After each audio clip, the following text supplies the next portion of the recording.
is a Learfield presentation of the Tar Heels Sports Network. This is the Tar Heels Sports Network from Learfield, and Carolina basketball is on the air. This is the Bojangles Countdown to Tip-Off Show. Bojangles, it's Bo time. Now, here's your host, Dave Nathan. Hey, good Saturday evening to you and yours as we come to you live from the Smith Center in Chapel Hill for Carolina basketball. Dave Nathan set to be with you from now until the top of the hour. The Reach Jewelers pregame show begins at 7, and Carolina tips off against Elon at 8 o'clock. Eric Montross set to join us here in just a mere matter of moments. We've got some coaches' comments from Carolina football coach Mack Brown in just a bit. Also a look at the North Carolina Farm Bureau scoreboard before our time expires. But again, with Elon in town, the Tar Heels put their 6-2 record on the line against the Phoenix, who arrive at 2-7. And Eric, as we bring you into the broadcast, before we get into the nuts and bolts of tonight's game, let's go back to the Tar Heels' last game, which seems like forever and a day ago at Georgia Tech. 79-62. Was the final, and an ACC road win. You'll take them where you can find them, whether it's December, January, February, or March. I'll tell you, Dave, I think we're still, even though it's not been 1 year that we started playing December games, it feels like we're never ready for December ACC games. And this team, I wasn't so sure was going to be ready for ACC December games. But coming off that Michigan win, coming off their performance and just watching how they've improved and their enthusiasm and their kind of intensity, but also their enthusiasm for intensity and wanting to do the right thing. Just an exceptional game. And again, you look at this team and you saw across the board players making contributions, even if it wasn't in the columns that you typically look at, scoring, rebounding, assist. You saw Anthony Harris come in and give limited minutes in 14 minutes. He played an integral role.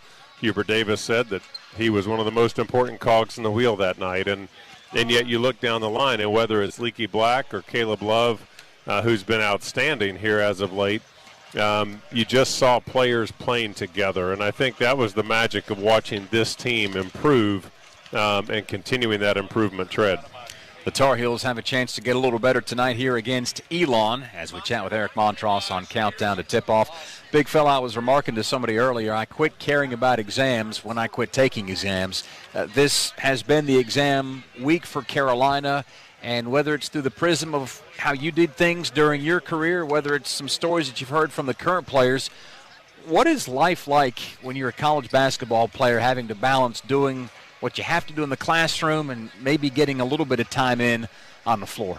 Well, Dave, that's so far in my rearview mirror, it's hard for me to even tell you what it was like. But I do remember just, the fact that you're trying to balance what I think a lot of us today would call the work-play life, the work-school life, and the work-basketball life. And all of a sudden you're in the classroom, you're studying, you have study sessions that may be at odd times. It may preclude you from attending a basketball practice, and yet that's something that's exceptionally important and something that coaches absolutely adhere to, that thought process that this is why you're here. You're here to go to school. You play a very important role on the basketball team, and that's also a priority. But for these guys, it's a busy week, and it's something that I think mentally you always want to have your mental toughness be at its peak when you're playing basketball, and there's no way that doesn't become eroded during exam week. Let me ask you a question here about human nature. You go from playing Michigan in front of a sold-out Smith Center, you go on the road in the ACC, and now you come home at 8 o'clock on a Saturday against Elon. Not to take anything away from the Phoenix, but I don't think anybody expects the level of competition here tonight to be that of the last couple of games. As a coach, what does Hubert Davis have to do to emphasize that this is about Carolina and playing its level as opposed to playing up or down to the level of your competition? Well, I think the really good news for Carolina right now is that the emphasis doesn't need to change just because it's the Phoenix, just because it's coming off the end of exam week. This team has been under the microscope by Hubert Davis for the last 3 weeks. And because of that, the intensity, the passion for which he's coaching with, the passion with which these players are trying to please him, to earn playing time, to find their cohesive unit. To me, I think this, I totally agree with you. I think it could be a game where you wonder if the guys can pull it together for another kind of top 10 performance in their schedule. I think that's something that we're going to see from this team. I would be really surprised and disappointed if this team doesn't come out with the same kind of vigor and enthusiasm that we've seen out of them for the past few games. In terms of Elon, if you're listening and you're not familiar with the Phoenix and you're a little curious about what they present, maybe some issues that the Tar Heels would have to deal with, Eric, again, this is a team that's 2-7, but was more than competitive against Florida in the second half earlier this year, outscoring the Gators by 10. Been a real rough start to the schedule, but are there some things that concern you about Elon? Well, if you want, I'm watching Armando Bacop shoot threes, which reminds me of what Elon does, which is shoot threes. I hope that Bacop decides to take his big self inside tonight because the Elon doesn't have a lot of size, but 47% of their shots, Dave, are three-pointers. They launch it. They haven't shot particularly well. But this is a team that has the capacity to do so. They're bringing back one of their captains in just his second game of the season. And when you do that, this team is ripe for opportunity.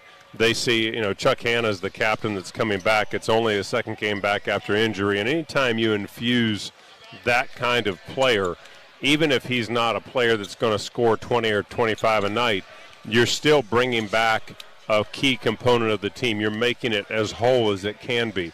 They've got a couple transfers coming in. They're bringing in talented players. They are heavy on experience.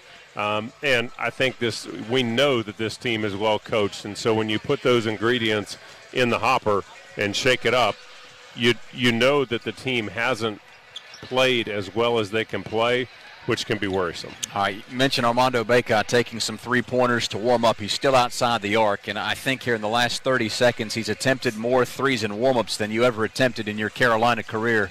Was it ever in your repertoire? Did you say you think? Because I know that to be a fact. It's correct, isn't it? It is correct. Coach Smith would be rolling over right now if he saw me out there shooting three-pointers. Were you ever brave enough to attempt a few in warm-ups or practice? Never. Ever? Never. Do you think you might have been a decent three-point shooter if you had the chance? Oh, I would have been like Steph Curry. Larry Bird, it's incredible. It would have just been a matter of time before people started playing me outside versus inside. Oh, some of the greatest stories that have ever been told here on Countdown to Tip-Off. That's Eric Montross. Hang around for some more. We got some more coming. We could do this for as long as we want. We could ham it up a long time, but then we'd lose our listening audience. So, Dave, why don't you get down to business? All right, we'll try to get some of those listeners back in the fold here with comments from Mac Brown and Shane Beamer coming up during our second segment before look at the North Carolina Farm Bureau scoreboard. That was Eric Montross. I'm Dave Nathan. This is Countdown to Tip-Off, and we'll return in just a moment from Learfield. Welcome back, Tar Heels. As North Carolina goes back to school, work, and play, let Janney King ensure your facility is properly clean and disinfected for your employees, students, and customers. For schools, food services, hospitals, and office buildings, call Janney King of Raleigh-Durham at 919-852-1555. That's 919-852-1555. Or go to JanneyKingRDU.com. Janney King, the king of clean. When you're getting ready for the big game, make sure you have plenty of Hampton Farms peanuts on hand. Hampton Farms is based in North Carolina, just like the Tar Heels, and they specialize in producing only the highest quality, fresh roasted, in-the-shell peanuts and snacks. In addition, peanuts are one of the healthiest snacks around. They are naturally low in carbs and high in protein. So before the next game, head to your favorite store's produce department and grab a bag of Hampton Farms in-the-shell peanuts, the official peanuts of the Tar Heels. It's bow time. Sometimes the holiday season is your busy season. You gotta get a tree, decorate the tree, stop your 8-year-old from climbing the tree, buy presents, wrap presents, return presents, hog tie some garland, hunt down those decorative pine cones, and take in the warm glow of red and green traffic lights. Mostly red. Why not drop a big bow box on it? Because with a sleigh full of boneless or bone-in chicken, biscuits, fixins, and tea, if it's Christmas time, it's bow time. And we're back with breaking news. The new Coke Zero Sugar might be the best Coke ever. That's right, Jim. With an improved taste and 0 calories, the new Coke Zero Sugar is a must-try for any Coke fan. So make sure you... Jim. Jim. We're on the air. Ooh, yes, this tastes like the best Coke ever to me. Your thoughts, Jen? Well, can I have a sip? Jen, we're in the middle of reporting the news. I need to try it first. Hey, Carolina family, this is head football coach Mac Brown. As official sponsor of Carolina Athletics, Wells Fargo understands being a Tar Heel means there's no off-season. With a Wells Fargo Tar Heels debit card, you can show off your Carolina pride no matter where you are. It's your colors, your team, your card. Visit wellsfargo.com and search Card Design Studio to learn more. Copyright 2021 Wells Fargo Bank N.A. All rights reserved.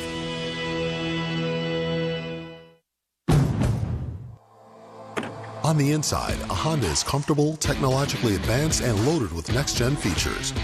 But on the outside, a Honda is fuel-efficient, powerful, and stylish. Like the versatile HR-V, the 8-passenger Pilot, or a turbocharged Civic. No matter what kind of car you need, Honda has it. Because inside and outside, a Honda is the total package. Hurry, they're selling fast. Now at your Honda dealer of the Carolinas.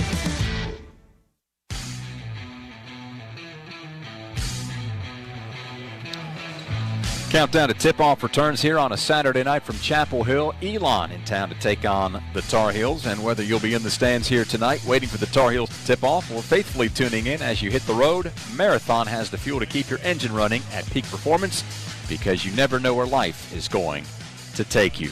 Push the pause button on basketball here for just a moment. Less than a week ago, the Tar Heels found out that they would be bowl-bound in Charlotte to take on South Carolina on December the 30th. And earlier this week, Coach Brown took some time out of his busy schedule to discuss a number of things, namely the South Carolina Gamecocks. Excited about playing South Carolina. Obviously, Shane Beamer's dad, Frank, is a dear friend of mine. He and I went into the Hall of Fame together. We've been friends for many, many years. I watched Shane grow up, and I'm so proud of him. And we didn't meet our expectations this year, and South Carolina did, because a lot of people were talking about the struggles they were going to have, and they had some quarterbacks hurt, and he beat Florida and he beat Auburn. So I'm very, very proud of Shane, and look forward to competing against him in this bowl game. That's Coach Brown on South Carolina. I heard him mention Shane Beamer quite a bit during that opening comment. Well, he talked a little bit more about the first-year head coach of the Gamecocks. I've always felt like it either really works in your first year or it doesn't. Colin, it's really interesting to see either if things turn on you and the players think you didn't care about them, and it's they're guys from the previous staff and you don't care, it can go really bad. And we were fortunate at Texas. We were able to, I think, win 9 the first year. And here we were fortunate to win 7 the first year. And the guys bought in, and it was fun. And there's nothing better than taking a team that is really struggling, and ours was the bottom of the league, and turn it into a bowl team. That's so much fun. And I've seen Shane do that. They got better at the end of the year, and they kept getting better. And then you think, well, they can't beat Florida. Well, they can't beat Auburn, and they do. And then you're looking at a road game with Missouri, and it comes down to 31-28. So I think he's a very upbeat, very positive, tremendous amount of energy as a young coach, and I think he'll be a superstar. And he's got the best consultant in the world in his dad to sit there, and I'm sure Frank says, I wouldn't do that, brother.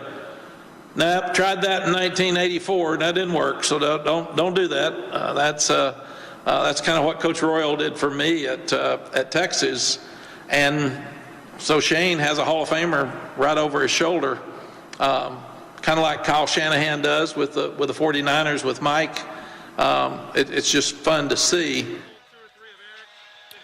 That's Coach Brown on South Carolina football coach Shane Beamer, as these comments come courtesy of Backyard Bistro. This basketball season, you can come try made-to-order burgers, pulled pork barbecue, and more from Backyard Bistro. You can find them here in the Smith Center concession area. It is hellaciously good.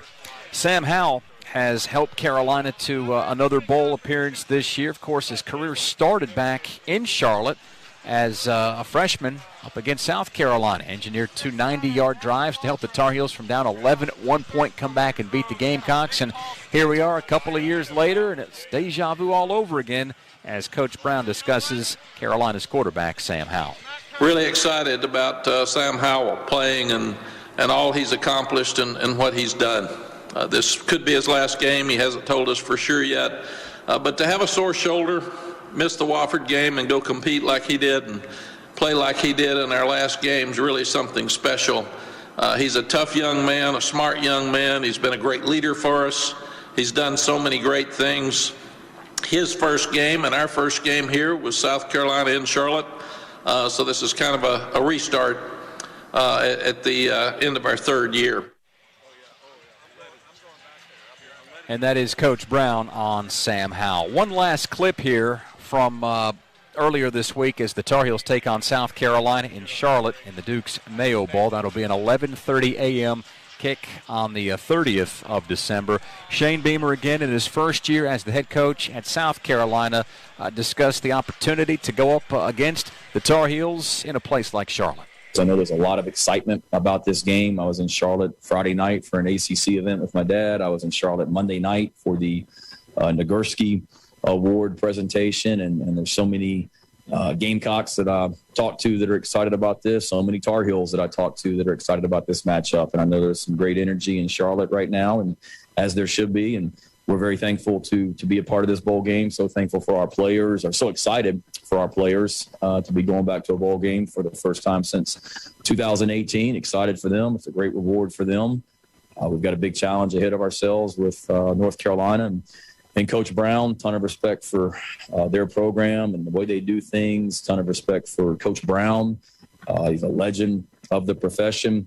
Somebody that back in my dad's very first season at Virginia Tech, back in 1987, I think Coach Brown was the head coach at Tulane. And my dad played Virginia Tech, and Tulane played Virginia Tech, and my dad played Coach Brown in Tulane down in the Superdome that year, if I'm not mistaken. So pretty neat that my dad's first year as a football coach at Virginia Tech, he played Coach Brown, and here I am, my first year as a head coach at South Carolina, and I'm getting to play Coach Brown. I think the Hokies got the heck beat out of them that night. So hopefully this Beamer will have a little bit better success. But it's a great testament to Coach Brown and what he's about as a coach and the level of success he's had for a long time, that he's still doing it at a high level. So we've got a really, really big challenge ahead of us. They're extremely talented, and we're excited for the opportunity to go compete.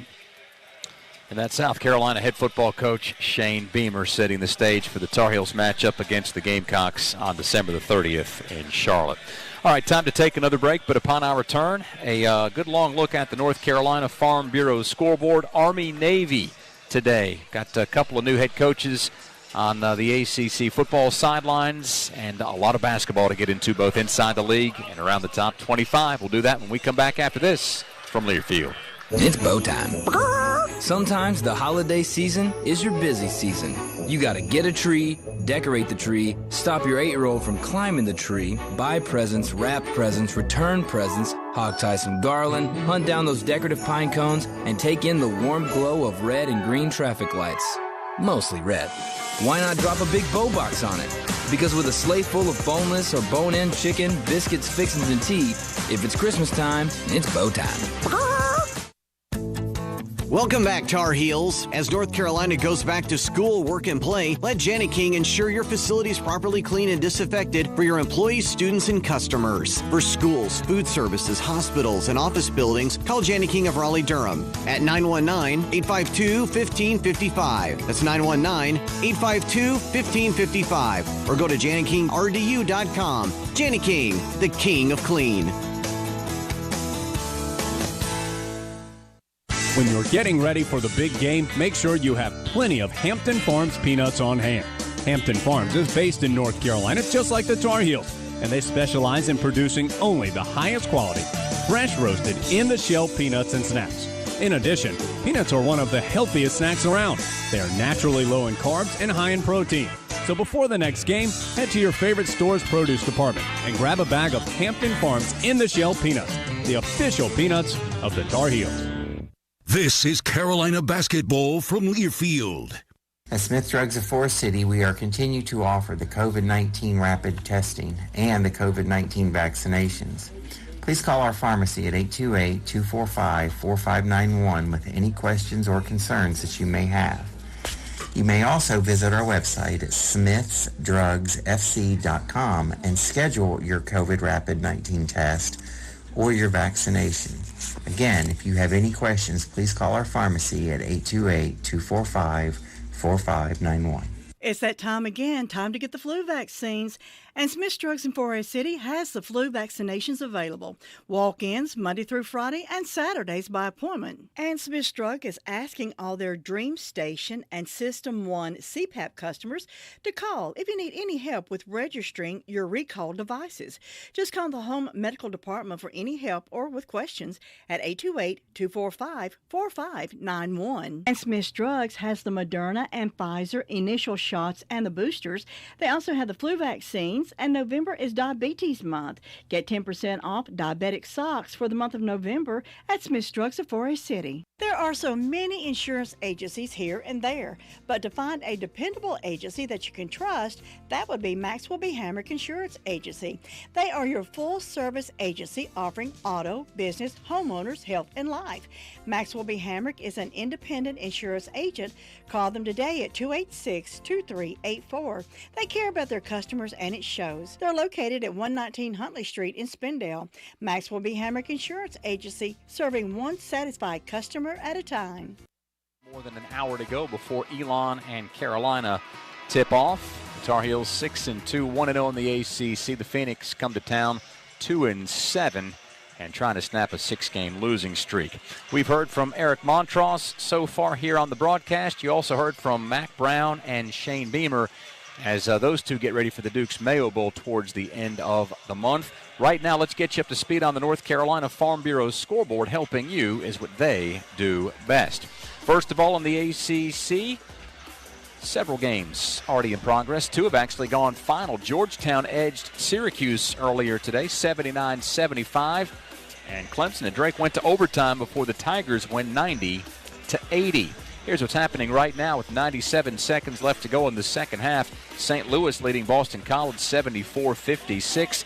Kentucky 53, Notre Dame 51. That matchup still has 7:22 left to go. And at the under 4 timeout in the first half, Georgia Tech leads LSU 28-19.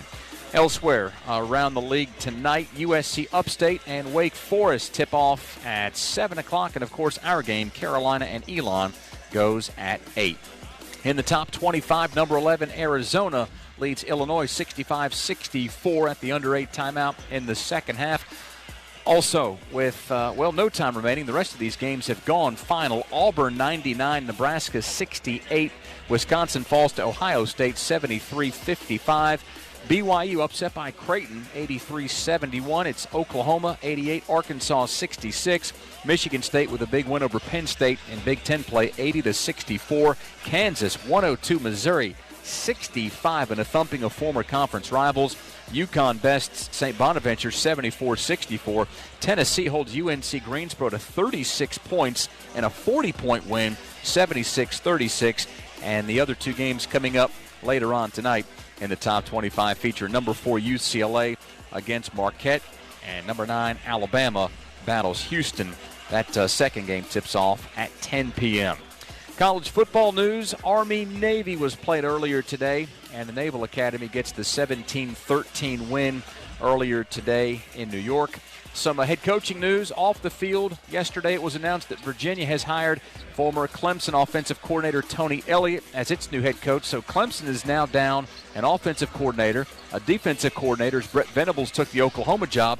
And A.D. Dan Radakovich is off to Coral Gables to be Miami's new A.D. So there is a lot of upheaval going on at Clemson right now. We'll see if Dabo Swinney can stabilize things here in the offseason with a lot of folks to replace on the sidelines and elsewhere. Duke has also hired Texas A&M defensive coordinator Mike Elko as its new head coach. Elko succeeds David Cutcliffe, who spent 14 years in Durham. Also, Oregon has just hired Georgia defensive coordinator Dan Lanning as its new head coach as Georgia gets ready for Michigan and the college football playoff. Michigan, by the way, has one of the 4 finalists for the Heisman Trophy presentation later on tonight around 9 o'clock. Aiden Hutchinson representing the Michigan Wolverines. Kenny Pickett, the ACC's lone representative out of Pittsburgh, the record-breaking quarterback for Pitt. C.J. Stroud, Ohio State's quarterback, is also at the presentation tonight, as well as Alabama quarterback Bryce Young. The Tide and Cincinnati Bearcats match up in the other semifinal opposite Georgia and Michigan. So that's everything you need to know on the North Carolina Farm Bureau scoreboard. Helping you is what they do best. In terms of what you need to know about our upcoming game here tonight between Carolina and Elon, the Tar Heels scoring just better than 81 points per game. The Phoenix have gotten off to a tough shooting start. Again, they shoot a lot of three-pointers, only averaging 73 points per game. So the Tar Heels, we'll see if they can get it up and down the floor here tonight against the Phoenix and hand Elon a 7th consecutive loss, while the Tar Heels have been riding high ever since getting back from Connecticut with successive wins over UNC Asheville at the end of November, and then back-to-back wins against Michigan here at the Smith Center, and the Tar Heels' last appearance in Chapel Hill before going on the road and knocking off Georgia Tech 79-62. So the schedule becomes a little more normalized for the remainder of the month, save for the Christmas break, with Furman coming to town on Tuesday next week. The Tar Heels head west to take on UCLA in Vegas in 1 week's time before coming back here to take on Appalachian State and then Virginia Tech before the end of the month. So that's what the upcoming schedule looks like for the Tar Heels. Our upcoming schedule tonight looks like this. The Reed's Jewelers pregame show right around the corner here at the top of the hour, and then the tip-off between Carolina and Elon at 8. This is Dave Nathan signing off and saying so long and farewell for now. This has been Countdown to Tip-Off from Learfield. Welcome back, Tar Heels. As North Carolina goes back to school, work, and play, let Janet King ensure your facility is properly clean and disinfected for your employees, students, and customers. For schools, food services, hospitals, and office buildings, call Janet King of Raleigh-Durham at 919-852-1555. That's 919-852-1555. Or go to JanetKingRDU.com. Janet King, the king of clean. North Carolina's 26 electric cooperatives recognize the best classroom projects and the teachers who create them through the Bright Ideas Education Grant Program. These grants provide funding for creative projects in grades K through 12. Congratulations to Bright Ideas grant winner Amanda Haney of Oakwood Elementary in Yanceyville. Her project, The Power of Biographies, Providing Mirrors and Opening Windows, is sponsored by Piedmont Electric Cooperative based in Hillsboro. If you're a teacher with a bright idea, visit ncbrightideas.com. The perfect tailgate. All you need are your friends and the 2021 Ford F-150 with the available Pro Power onboard. It's like a mobile generator to power your tailgate all game long. It's this tradition of toughness and innovation that's made Ford F-Series America's best-selling truck 44 years straight and counting. Make your game day traditions bigger and better season after season. Check out the 2021 Ford F-150 at your Carolina Ford dealer. Based on 1977 through 2020 calendar year total sales. Harris Teeter is partnered with UNC, NC State, Wake Forest, and Duke to bring you the Big Four Grocery Assist Sweepstakes. Each week a contestant is chosen and they win $5 in free groceries for every assist by a Big Four school that week. Plus, one grand prize winner will be selected for the Big Four VIP shoot-around prize package. Invite up to 20 friends and family for a private scrimmage at the Big Four school of your choice. Visit harristeeter.com and look for the Grocery Assist Sweepstakes section to enter. Harris Teeter, where Tar Heel fans love to shop. Hey, Carolina fans, the holidays are here. Are you trying to find the perfect gift for the Tar Heel in your life? No matter their age, child to adult, you can give the gift of membership with a Rams Club, Student Rams Club, or Carolina Kids Club membership. Starting at just $25, your membership directly impacts the student athletes you cheer for on the field, on the court, or in competition. Please visit ramsclub.com/gift for more information. It's bow time. Sometimes the holiday season is your busy season. You gotta get a tree, decorate the tree, stop your 8-year-old from climbing the tree, buy presents, wrap presents, return presents, hog tie some garland, hunt down those decorative pine cones, and take in the warm glow of red and green traffic lights. mostly red. Why not drop a big bow box on it? Because with a sleigh full of boneless or bone-in chicken, biscuits, fixins, and tea, if it's Christmas time, it's bow time.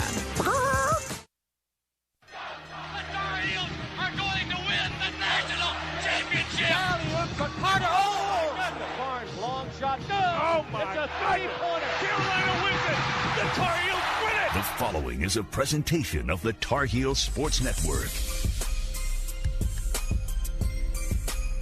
Every season falls into a rhythm of consistent practice and games as you move through the multi-month marathon of college basketball. But sometimes that rhythm skips a beat, like this past week for the Tar Heels. Carolina has been finishing first semester exams. So after those impressive wins against Michigan and then Georgia Tech on Sunday, the Heels have had less practice time than normal leading up to tonight's matchup with Elon. Carolina, which has certainly been playing well, looks to get its rhythm back tonight in the Smith Center against the Phoenix. The Tar Heels Sports Network's coverage of the 25th meeting between Elon and Carolina starts right now. The foundation is set here at Carolina. In dominant fashion tonight in the Smith Center. And the way that we will play goes back up and scores. Will be the Carolina way. Here comes Carolina. Quick three. Got it! Walton, right corner. Three, nothing but net. RJ from the right wing. Heels up 11. Love finds Bacop at the free throw line. Goes right down the lane. Gets the scoop and the homer. Black out to Love for three. Yes! Caleb, the triple. Davis one-on-one with Couture is going to go up, get the bucket, and draw the foul. Hey there, young fella. What a tough pass to Love. His scoop shot won't go, but there's Bacop to clean it up. Behind the back dribble, and he'll take it himself. Has his shot pinned against the glass. Back to Caleb for the tomahawk. Hello. The Tar Heels. There's the horn, and Carolina sweeps the regular season series. Are here. Let's go.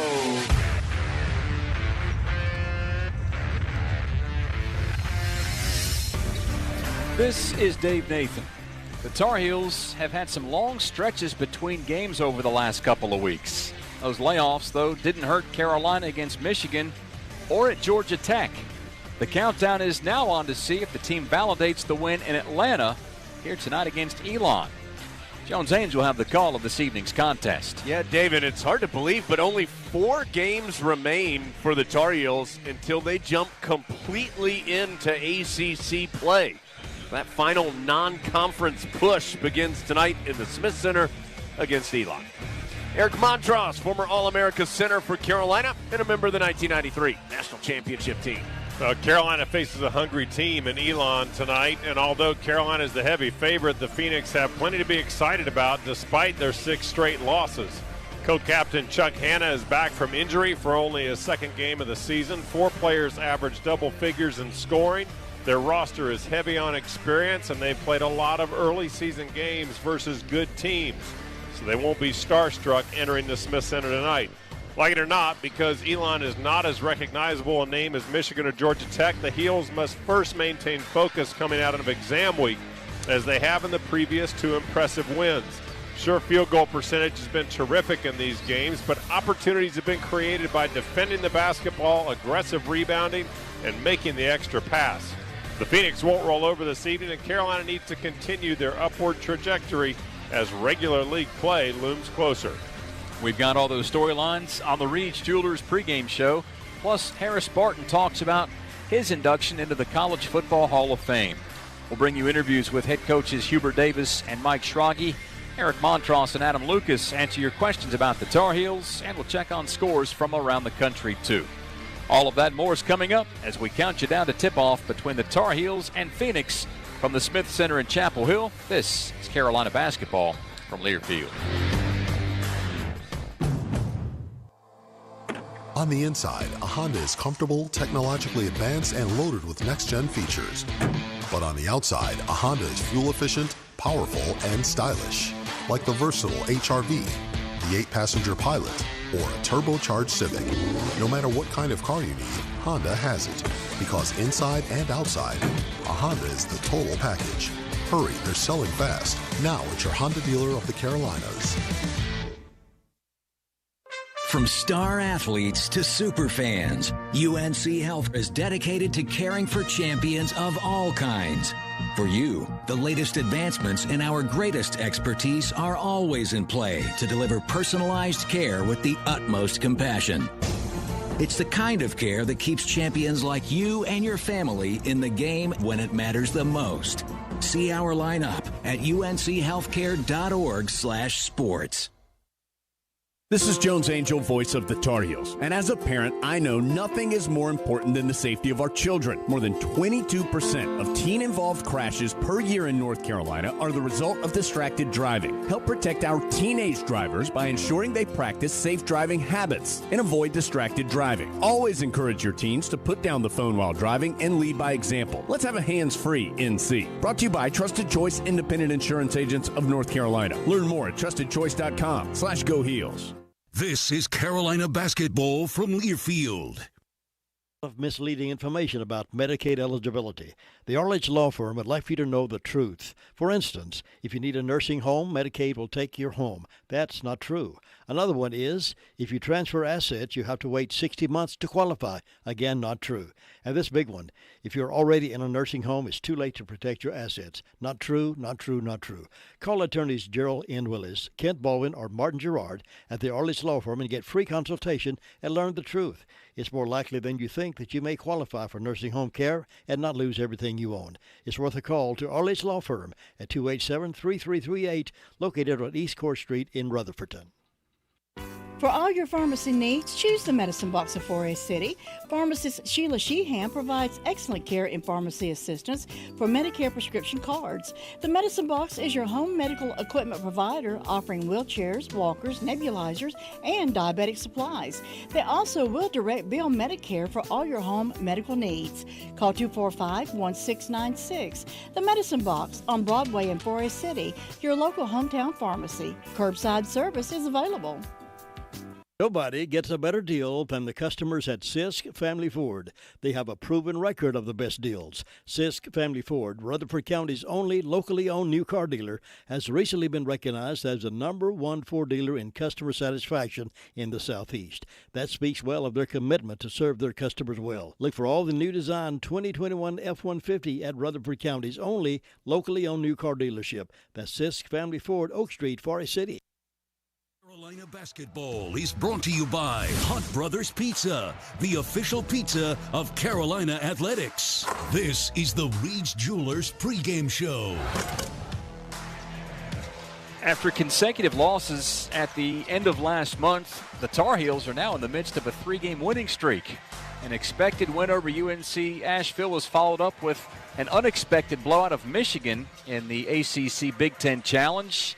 And then on Sunday, the Heels earned a huge ACC road win at Georgia Tech. Jones, through 8 games, it already feels like a whirlwind season, but the good news is Carolina's shown that it can improve in the areas where its coach has asked them to. Yeah, absolutely. The Tar Heels are a better team now than they were when they played in Uncasville, and better than they were when they started the season against Loyola, and as you hope they would be. You want to see that progression as you move through the season, and of course it's not always just a straight line up, but you want it to eventually be angling that way as you move through the year. And the number, it's the defense, it has been the big difference, and it's a stunning number. First 5 games, Carolina was giving up almost 84 points per game. The last 3, they're allowing 55 points per game. So, I mean, just an enormous difference, and that includes 2 quality teams. Not to say anything negative about UNC Asheville, but it's a different level with Michigan and Georgia Tech. And so, Eric, for Carolina to continue to be that level of team that we've seen from the Tar Heels, their last 2 performances against quality opponents, I really do think, and we've talked a lot about it, it's that defensive side of the ball. This team feels like it can score, and there's still growth to be had, particularly in sharing the ball on the offensive side. But that defense feels like the real key right now. Well, and the defense should be getting better for the foreseeable future. I mean, defense typically is one of those things that's not going to peak until into February when you really want it to be peaking, because that's when the team is most comfortable with themselves, with who's on the court. Obviously, a shorter lineup may accelerate that a little bit. But I think the other really important aspect of this growth of defense is the coach. I mean, he's coaching them into this role of being able to play this kind of defense, and they're listening. So you know now that you've got coachable kids and you've got a coach who can teach and a staff who can teach, and so that dynamic, that communication line is open now. I think also, for these guys, and it's a good thing, but they're setting a precedent, and I think it sets us up for, one, being really disappointed if we don't see it, and two, kind of accepting that that's what the Tar Heels should be able to do on a nightly basis, even against good competition. And I think they'll see teams better than Michigan, better than Georgia Tech certainly, but this is a really good start. Dave, I mentioned sharing the basketball, and I thought that was a big part of Carolina's win last time out against Georgia Tech. Season high, 21 assists on the 31 field goals. And Eric, you and I talked a bunch about it in that second half when Carolina was absolutely lights out. 19 of 29 from the floor. That's nearly 66%. 7 of 9 from three-point range. But the reason was they were getting great looks at the basket. Even from three, they were open looks from three, and a lot of it had to do with ball movement. Well, it had to do with ball movement, and it even started on the defensive end again because the defense was creating their offense, and so they were getting runouts, they were getting push-outs, they were making the extra pass in transition and forcing Georgia Tech to play a style of defense that they didn't want to play. And when you're contracted, we've talked about it a lot, it's not rocket science. When you're contracted as a defense and you suck in trying to stop the drive, trying to stop the attack to the basket, who's left wide open? It's your shooters. And, I think certainly there's growth, as we talked about, but that's available. You'd love to see Kerwin Walton get back into the routine as a shooter for Carolina, as a threat. And, he's definitely a vetted, good scorer. We just need to get him in the rhythm, and I think that's something that Carolina is trying to do. But boy, they look so good. Whether you're a Tar Heels fan or a weekend warrior, neck, back, and knee pain can affect us both on and off the court. You can see the pain experts at Breakthrough Physical Therapy or online at breakthrough-pt.com. Proud partner of UNC Athletics and keeping fans in the game. Unfortunately, Puff Johnson won't be in the game here again today. He won't be dressed out. Anthony Harris, he didn't play against Michigan, Jones, because of a coach's decision, but he did log a good chunk of minutes against Georgia Tech, and he played so well in that game in Atlanta that Coach Davis went on to say that he was the team's MVP, which I think is a reminder, be ready when your number's called. Yeah, that's been the message, and Hubert Davis has used that example of Anthony Harris in the game against Georgia Tech for some other guys on the team and said, and you referenced it, Anthony barely played just 2 minutes at the very end of the game against Michigan and then came in and had those really key minutes against DeVoe. Michael DeVoe only had 4 points when Anthony Harris was guarding him in the game against Georgia Tech. And so for him to be ready when his name was called and then to perform, to then stay out there and continue to be effective was huge. And like I said, Coach Davis has said he has said to guys like Dontre Styles and DeMarco Dunn and Justin McCoy, who I'm sure those guys aren't playing as much as they would like to right now. He said Anthony Harris was ready when his number was called. Your number will be called. Will you be ready when it happens? So he's really used that example heavily here over the last week. Carolina and Elon matching up here tonight in the Smith Center. We'll step aside for just a moment, but when we come back, we'll break down the Tar Heels' opponent from Learfield. It's not for everyone, only for you. The medication your doctor prescribes is exclusively yours to take as directed. Nobody else should be taking it. It's up to you to keep your medications secure and to safely dispose of any unused medications. Don't let anyone take what's yours. Your prescription, your responsibility. Be aware, don't share. Lock your meds. Supported by NCDHHS, Division of Mental Health, Developmental Disabilities, and Substance Abuse Services. Visit lockyourmeds.org/NC. The perfect tailgate. All you need are your friends and the 2021 Ford F-150 with the available Pro Power onboard. It's like a mobile generator to power your tailgate all game long. It's this tradition of toughness and innovation that's made Ford F-Series America's best-selling truck 44 years straight and counting. Make your game day traditions bigger and better season after season. Check out the 2021 Ford F-150 at your Carolina Ford dealer. Based on 1977 through 2020 calendar year total sales.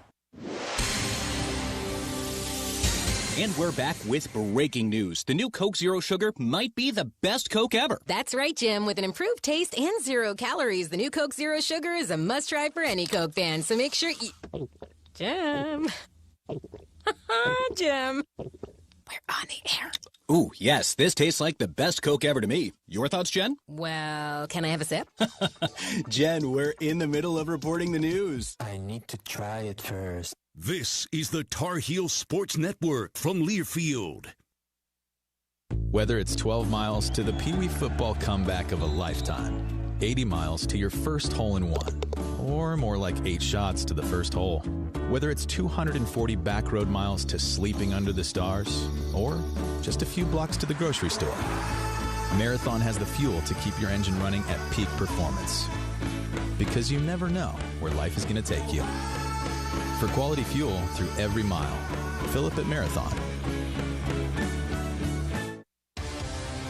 It's a new season. Get ready for more men's and women's college sports excellence. Trophies will be awarded in June to schools who take the top spot in the 2021-22 Learfield Directors Cup. The premier award recognizes one winning institution in all competitive divisions. Follow your favorite team's progress as seasonal standings are announced at L Directors Cup on Twitter and online at directorscup.org. The crowning achievement in college athletics. Window World, America's largest exterior remodeler and a proud partner of UNC, provides exceptional quality windows, siding, doors, and more. They're headquartered right here in North Carolina and have enhanced over 100,000 homes across 30 counties for over 25 years. Improving your largest investment with energy efficiency products and creating amazing curb appeal is what they do best. From Raleigh-Durham to Rocky Mount, down to Fayetteville and beyond. Call, click, or visit Window World, a proud partner of Carolina Athletics, today.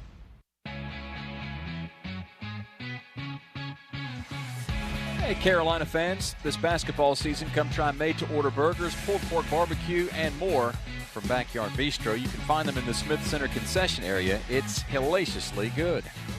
Dave Nathan welcoming you back to the Reed's Jewelers pregame show. Jones and Eric, of course, will have the call for you. Adam Lucas, Jody Zorgner, Ben Alexander also on scene, and John Essick pushing all the right buttons back at Mission Control.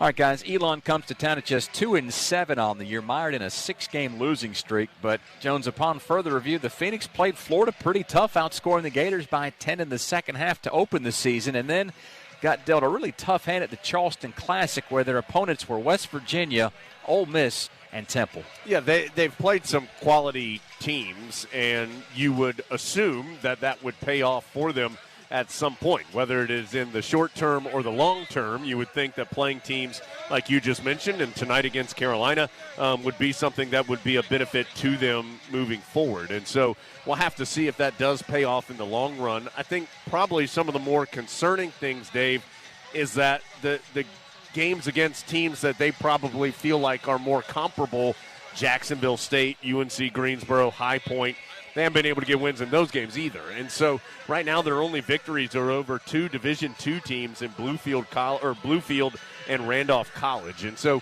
Eric, I do think this team is better than 2-7 would suggest, but clearly they're still trying to figure out what's the best way for them to be successful here in the 2021-22 season. Well, you know, not that it's a good analogy, but, I mean, you look at the Tar Heels and you look at the changes that they've made. This team under Coach Strage is a team that they've got 6 guys who really shoot a lot of threes. This team shoots a ton of threes, and I imagine we'll dig into that in a little bit. But I think that they've struggled from behind the arc, and so they've got experience. They've got some players that are doing some good things. They fought some injury. But this team has the capacity, and when you've got guys that like to shoot three-pointers who are obviously capable of making them, or Strage's not going to let them shoot, then they're always dangerous. And I think that's the thing that we'll have to be careful of tonight. Yeah, the shooting woes have certainly not helped Elon, Jones. For their last 6, Phoenix have failed to shoot better than 40% from the field, but they're taking almost 50% of their shots from behind the arc. Yeah, that number was wild to me, Dave, when I saw that. 48% almost of their shots are three-point shots. That is an extraordinarily high number. I mean, I think we can all agree Carolina is shooting more threes than we have seen the Tar Heels shoot for the most part in recent history. And if you look at Carolina, about 34% of Carolina shots are three-pointers. So around 1 out of every 3. Eric, 1 out of every 2 shots a three-pointer. That will stress Carolina's defense. They'll have to be out there. You were referencing it, that multiple guys can hit that shot, so you're going to have to be mindful of that if you're Carolina defensively. But that's an enormous number that Elon is shooting from out there, and shooting okay, 37.5% as a team from beyond the arc. Yeah, I think the other thing you look at is that they're getting a lot of shots up. It's not just three-pointers. I mean, they're shooting. They've shot 531 field goals this year, and so and that's just through 9 games. And so they're getting a lot of attempts. They do, of course, we've talked about it. We laugh about it. I laugh about it because I always talk about it. It's the long shot, long rebound. But you can get into a situation where you can get burned on back-to-back possessions, Dave, because those long rebounds can sometimes allow another three-point shooter or a three-point shooter to find a second look from the same spot. So you do have to be aware of that. This team has some capacity, and certainly, as we say, nobody's going to be shooting threes that Schrage doesn't think can make them. Elon's in town to take on Carolina. The tip-off coming your way at the top of the hour. We've got to take another break, but when we come back, Eric's going to stay put. Adam Lucas will join us. He'll answer some of your questions, and Jones speaks with Coach Davis in the Continental Tire Coach's Corner. This is the Reach Jewelers pregame show from Learfield. The MT1 Series tractor from LS is a powerhouse packed in a compact footprint, and it's now available with high-capacity loader attachment. This tractor loader package provides you everything you need to get the job done right. Visit your local dealer or check us out online at lstractorusa.com to experience the LS difference for yourself. Rules, restrictions, eligibility, and participation may apply. If you want the nation's best auto insurer, look no further than North Carolina Farm Bureau Insurance. Rated #1 in Crash Network's Insurer Report Card, we're the only insurer in the nation to receive an A+ rating from auto body shops in 2020 and 2021. Our philosophy is simple. Be fair, be quick, be the best. North Carolina Farm Bureau Insurance. Helping you is what we do best.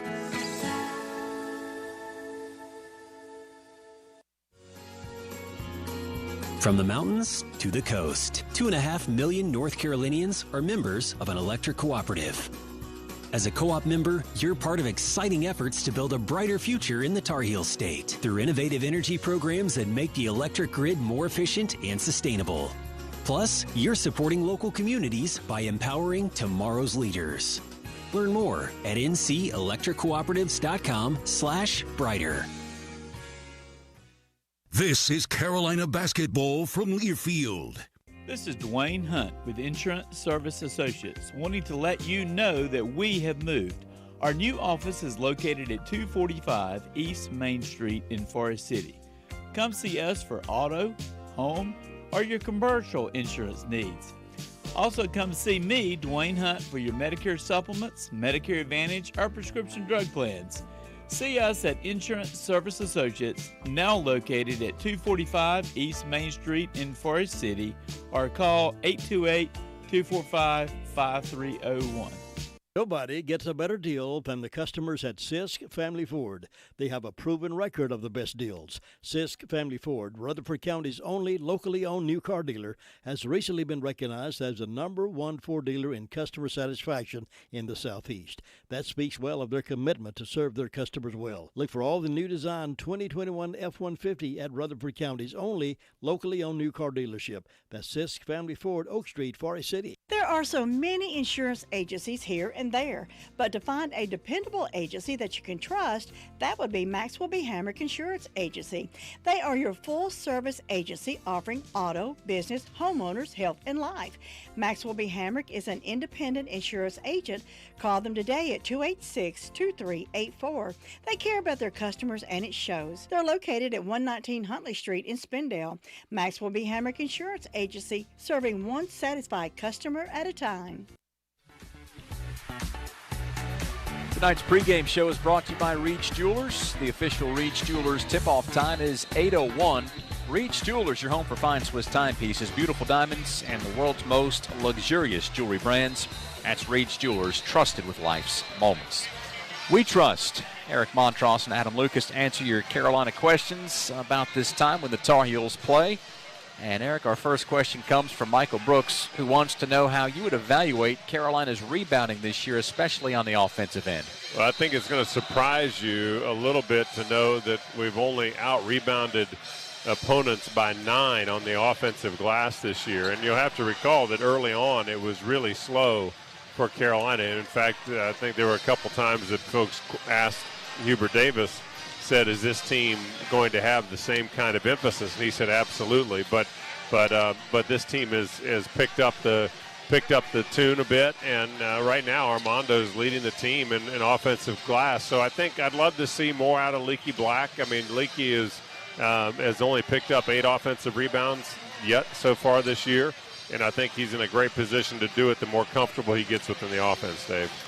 Adam, any kind of rebounding felt like a Roy Williams tradition when he was at the helm here at Carolina. That was on the court. Off the court, Jeff Thomas asks if Coach Davis plans to continue any other traditions as holdovers from the Coach Williams tenure. Timely question, Jeff. The Tar Heels went and did their annual holiday shopping this week. That benefited some local families via the Salvation Army. They went and did that on Wednesday. There was coverage of it on GoHeels.com. There's a really cool video that Josh Revis did that you can find on social media. And then a lot of people have been asking about the holiday clinic. That is coming back. It's going to be on January 2nd, which is the day after the road game at Boston College. So January 2nd, you'll be finding some information about it on GoHeels.com.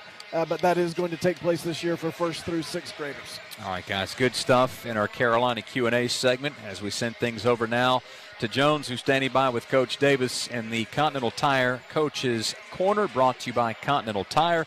Driving confidence no matter the surface, no matter the season. For a tire dealer near you, visit ContinentalTire.com. Carolina's back in the Smith Center after the exam break, preparing to match up with Elon. I'm with the head coach of the Tar Heels, Hubert Davis, inside the Continental Tire Coach's Corner. Coach, been a unique week for your team with the exams. How have you navigated through these last couple of days, and how have your guys responded? Well, we've given our guys a couple days off, obviously, to prepare for final exams. And I've said that, I'm happy with how final exams have been going, but I'm even happier about their preparation academically throughout the entire semester. So we're in a great spot there. But we also got some individual workouts, and we had a couple days of practice in preparation for Elon. So I feel like we're in a good place to play the best that we can play against a very good Elon team. Your team was playing really well that week before the exam break. Is it hard to keep the momentum when the rhythm of the season changes a little bit? No, I don't think so. We had 8 days off prior to the Michigan game, and we played pretty well against Michigan and validated that performance against Georgia Tech, starting off the ACC regular season. And so it gave us time just to catch our breath. It gave us time to do some individual workouts, and we got 2 days of really good preparation to get ready for Elon. And so I feel that we're in a very good place to play our best basketball on both ends of the floor. I know we've talked about defense a lot here early in the season, but through the first 5 games, Carolina was allowing a little more than 83 points per game. The last 3 games, that's down to 55 points per contest. That is a dramatic improvement. What in your mind have been the maybe 2 or 3 keys that have led to that? Well, I really think the guys were, I don't want to say embarrassed, but it brought to light how important defense is, how much better we can be defensively, and in combination with how well we can score. If we defend, that it puts us in a really good position against any team. And so, when we got back from Connecticut, just the importance of the teams that, good teams like, Purdue and Tennessee, how important it is for us to get after it on the defensive end. And so, the success that we had against UNC Asheville, I felt like there was a confidence building on the defensive end. It was validated in our win against Michigan, and then the defensive effort took it up a notch against Georgia Tech. And so my hope is that the momentum from a defensive standpoint and a mindset continues to grow throughout the rest of the season. Next step in that process for Carolina is tonight against Elon. We'll talk about the Phoenix a little later in our pregame show. Dunkin' is here with your holiday helpers. Take on the season with a holiday classic like a peppermint mocha signature latte or a rich and creamy toasted white chocolate signature latte. Bold, smooth Dunkin' espresso and holiday flavors come together. Classic notes of mocha balanced with cooling peppermint or flavors of white chocolate topped with caramel and cinnamon sugar for a touch of holiday magic that will help you seize the season. Sip through the holidays with signature lattes from Dunkin'. America runs on Dunkin'. Price and participation may vary. Limited time offer. Exclusions apply. On the inside, a Honda is comfortable, technologically advanced, and loaded with next-gen features. But on the outside, a Honda is fuel-efficient, powerful, and stylish. Like the versatile HR-V, the 8-passenger Pilot, or a turbocharged Civic. No matter what kind of car you need, Honda has it. Because inside and outside, a Honda is the total package. Hurry, they're selling fast. Now at your Honda dealer of the Carolinas. Hey, Carolina fans, the holidays are here. Are you trying to find the perfect gift for the Tar Heel in your life?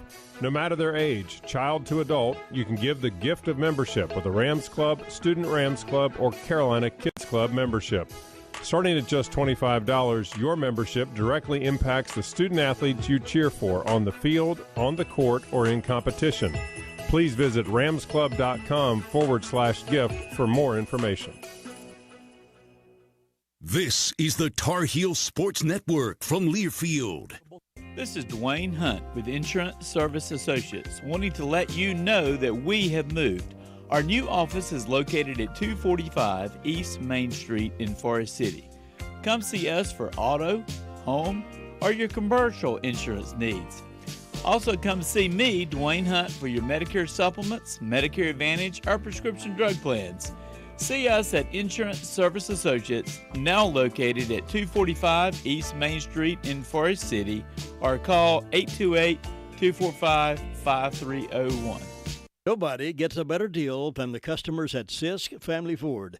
They have a proven record of the best deals. Sisk Family Ford, Rutherford County's only locally owned new car dealer, has recently been recognized as the #1 Ford dealer in customer satisfaction in the Southeast. That speaks well of their commitment to serve their customers well. Look for all the new design 2021 F-150 at Rutherford County's only locally owned new car dealership. That's Sisk Family Ford, Oak Street, Forest City. There are so many insurance agencies here and there, but to find a dependable agency that you can trust, that would be Maxwell B. Hamrick Insurance Agency. They are your full-service agency offering auto, business, homeowners, health, and life. Maxwell B. Hamrick is an independent insurance agent. Call them today at 286-2384. They care about their customers, and it shows. They're located at 119 Huntley Street in Spindale. Maxwell B. Hamrick Insurance Agency, serving one satisfied customer at a time. Venture, both of those teams came into the game with strong records. Tar Heel fans, Food Line is the proud sponsor of the Score to Give More program. For each free throw the Tar Heels make in today's game, Food Line Feeds will donate 100 meals to a local area food bank. Food Line is the official grocer of the ACC. A total of 10,900 meals have been donated in the communities of participating colleges through Food Line Feeds. Score to Give More.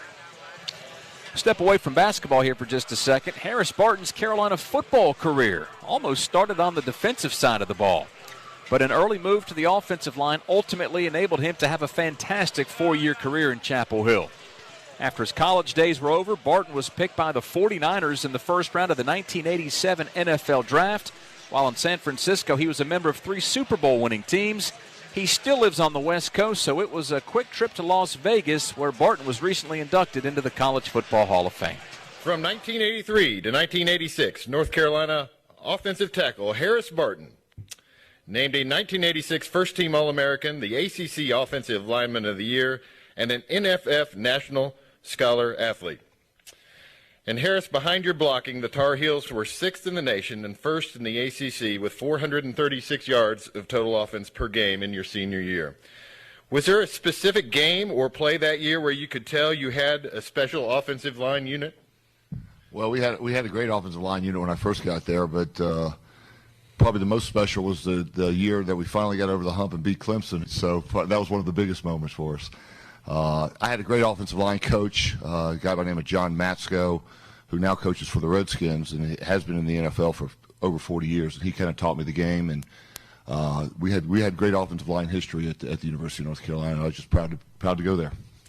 Harris, you were honored by the NFF as a National Scholar Athlete in 1986. What does it mean for you to return to this annual awards dinner all these years later as a College Football Hall of Fame inductee? It means a ton. I remember that dinner distinctly because I sat next to John Brody, who was my idol growing up. He had played for the 49ers, and he was living out there, and I sat at the table in my tuxedo right next to John Brody, and sure enough, maybe 2 months later, I got drafted by the 49ers, and he was one of the first guys to call me back. So that was quite an honor to get that, and quite proud. I never used it, but is it still available for $2,500? I could go back to college. That's right. You'll have to talk to Steve Hatchell after the press conference about that. Okay. Well, thank you very much. Thank you, and congratulations, Thank Harris. you. Harris Teeter is partnered with UNC, NC State, Wake Forest, and Duke to bring you the Big Four Grocery Assist Sweepstakes. Each week a contestant is chosen, and they win $5 in free groceries for every assist by a Big Four school that week. Plus, one grand prize winner will be selected for the Big Four VIP shoot-around prize package. Invite up to 20 friends and family for a private scrimmage at the Big Four school of your choice. Visit harristeeter.com and look for the Grocery Assist Sweepstakes section to enter. Harris Teeter, where Tar Heel fans love to shop. Every day in the U.S., more than 9 people are killed and 1,000 injured in crashes involving a distracted driver. You can't control other motorists, but you can control how you operate your vehicle. Avoid distractions while driving, like texting or checking social media. You can't drive safely unless driving has your full attention. Any non-driving activity you engage in increases your risk of crashing. Brought to you by Trusted Choice Independent Insurance Agents of North Carolina. Learn more at trustedchoice.com/GoHeels. From star athletes to super fans, UNC Health is dedicated to caring for champions of all kinds. For you, the latest advancements in our greatest expertise are always in play to deliver personalized care with the utmost compassion. It's the kind of care that keeps champions like you and your family in the game when it matters the most. See our lineup at unchealthcare.org/sports. This is Carolina basketball from Learfield. At Smith Drugs of Forest City, we are continuing to offer the COVID-19 rapid testing and the COVID-19 vaccinations. Please call our pharmacy at 828-245-4591 with any questions or concerns that you may have. You may also visit our website at smithsdrugsfc.com and schedule your COVID rapid 19 test or your vaccination. Again, if you have any questions, please call our pharmacy at 828-245-4591. It's that time again, time to get the flu vaccines. And Smith Drugs in Forest City has the flu vaccinations available. Walk-ins Monday through Friday and Saturdays by appointment. And Smith Drug is asking all their Dream Station and System 1 CPAP customers to call if you need any help with registering your recalled devices. Just call the Home Medical Department for any help or with questions at 828-245-4591. And Smith Drugs has the Moderna and Pfizer initial shots and the boosters. They also have the flu vaccines, and November is Diabetes Month. Get 10% off diabetic socks for the month of November at Smith Drugs of Forest City. There are so many insurance agencies here and there, but to find a dependable agency that you can trust, that would be Maxwell B. Hamrick Insurance Agency. They are your full-service agency offering auto, business, homeowners, health, and life. Maxwell B. Hamrick is an independent insurance agent. Call them today at 286-2384. They care about their customers, and it shows. They're located at 119 Huntley Street in Spindale. Maxwell B. Hamrick Insurance Agency, serving one satisfied customer at a time. Zero sugar, the best Coke ever? Find out for yourself. This is the Reed's Jewelers pregame show. It's 15 minutes to tip off, presented by Geico. 15 minutes could save you 15% or more on car insurance. Mike Schrage is in his third year as Elon's head coach. Before his coaching career began, he was a manager and student assistant at Indiana, where he learned from Bob Knight. That connection helped lead him to Durham, where he was on staff at Duke. And when Johnny Dawkins ventured out to Stanford, Schrage followed. After spending almost a decade in Palo Alto, he headed back to the Midwest, catching on with Chris Holtman, first at Butler and then at Ohio State. Tonight, Schrage leads Elon into Chapel Hill to face Carolina. Adam Lucas spoke to the Elon head coach just a moment ago. Coach, exams are such a weird time to be involved in college sports, and I think sometimes folks outside don't realize that. How do you try to balance the school part with the basketball part over the last 7 days or so? It's a balancing act. You know, we have a great school in Elon, like North Carolina's a great school, and you just max out the week as best you can basketball-wise, but kind of work your schedule around the guys, be conscious of how long you go, what you're doing, but I did think we got better this week. You know, I think it's always a goal when you go into finals week. Can you get better at the same time? We're not pulling them away from what's most important during this time, wrapping up school the right way. Torrence Watson had a big game last time out, but he had been scoring pretty consistently leading up to that also. What's he done well in terms of putting the ball in the basket?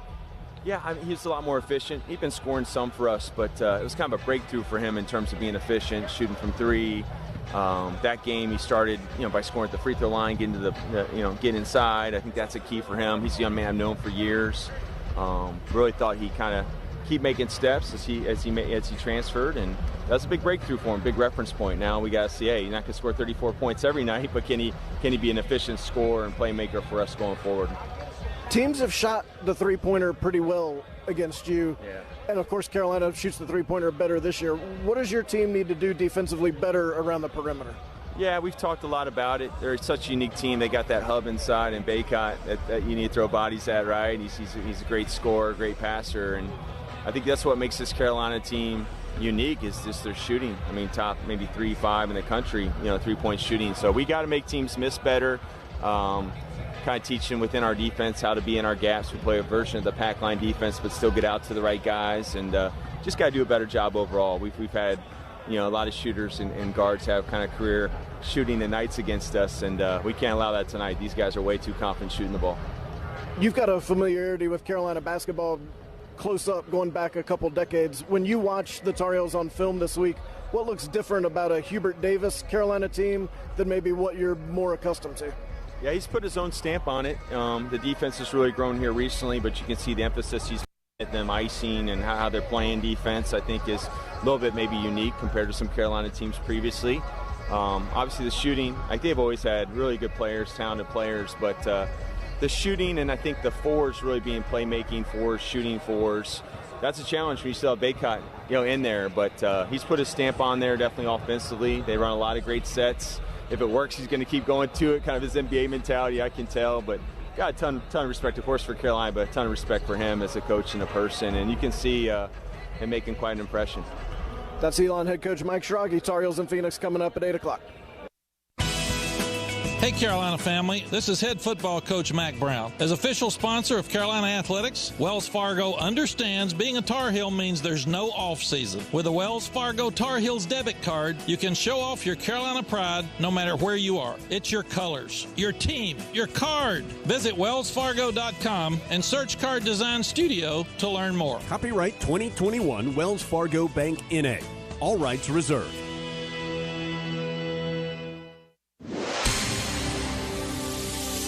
And we're back with breaking news. The new Coke Zero Sugar might be the best Coke ever. That's right, Jim. With an improved taste and 0 calories, the new Coke Zero Sugar is a must-try for any Coke fan. So make sure you...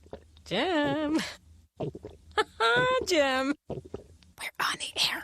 Ooh, yes, this tastes like the best Coke ever to me. Your thoughts, Jen? Well, can I have a sip? Jen, we're in the middle of reporting the news. I need to try it first. On Saturdays, your team needs you, your sofa needs you, and you need a Jersey Mike's sub. Get it all with free Saturday delivery when you order through the Jersey Mike's app. Jersey Mike's, a sub above.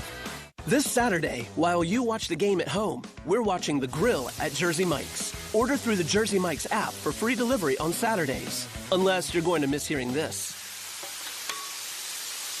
Jersey Mike's, a sub above.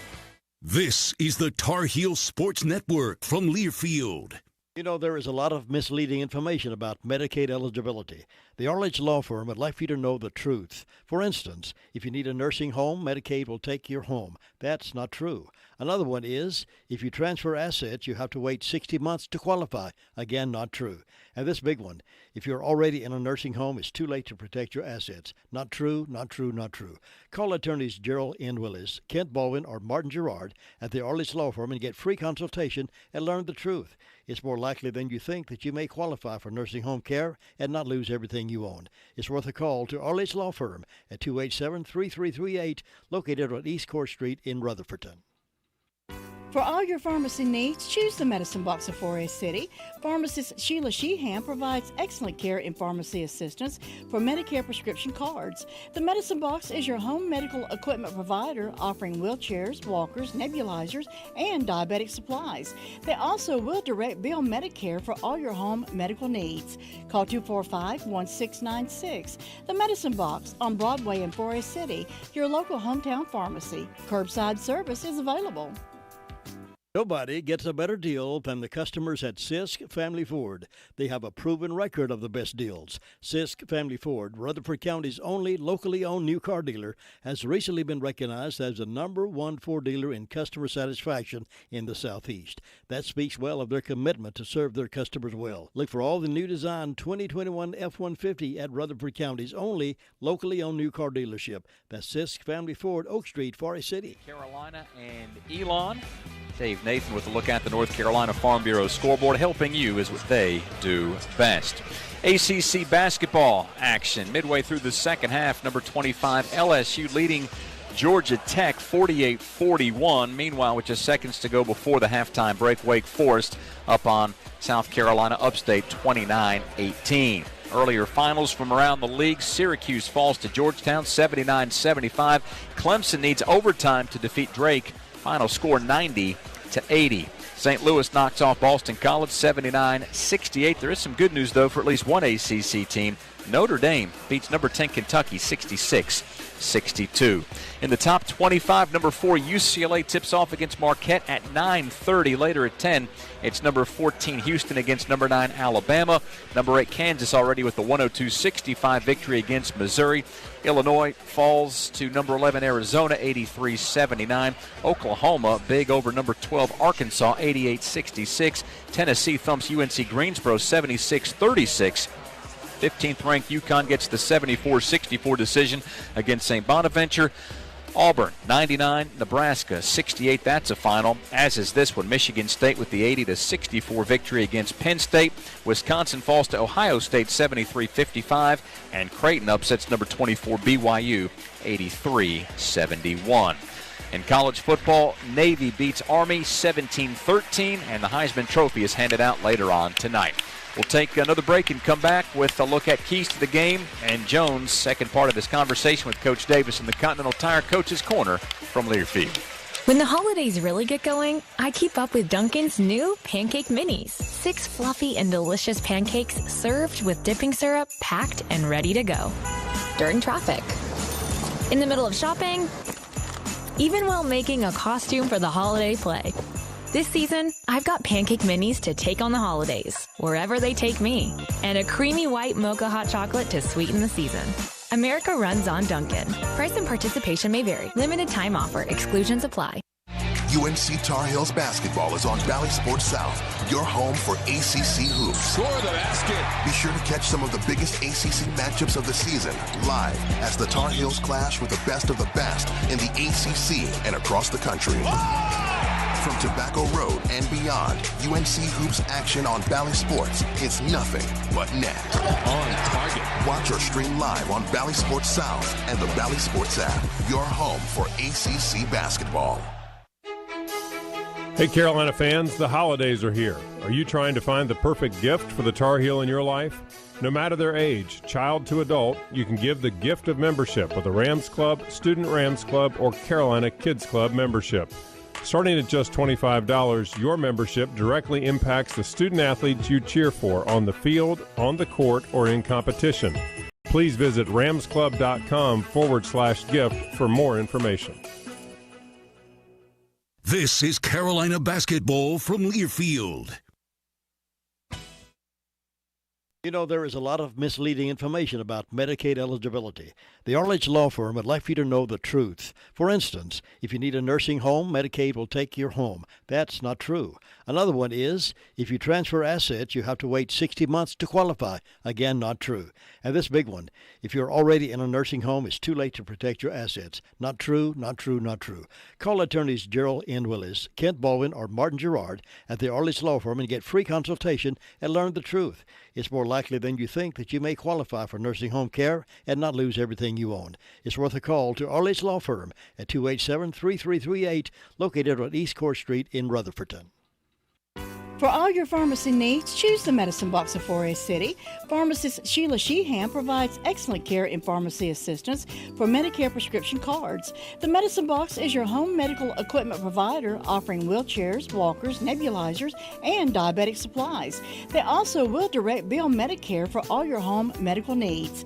Call 245-1696. The Medicine Box on Broadway in Forest City, your local hometown pharmacy. Curbside service is available. Nobody gets a better deal than the customers at Sisk Family Ford. They have a proven record of the best deals. Sisk Family Ford, Rutherford County's only locally owned new car dealer, has recently been recognized as the #1 Ford dealer in customer satisfaction in the Southeast. That speaks well of their commitment to serve their customers well. Look for all the new design 2021 F-150 at Rutherford County's only locally owned new car dealership. That's Sisk Family Ford, Oak Street, Forest City. Carolina hosts Elon tonight in the Smith Center. I'm with the head coach of the Tar Heels, Hubert Davis, inside the Continental Tire Coach's Corner. Coach Phoenix comes in just 2-7 through 9 games, but that includes matchups with Florida, West Virginia, Ole Miss, Temple.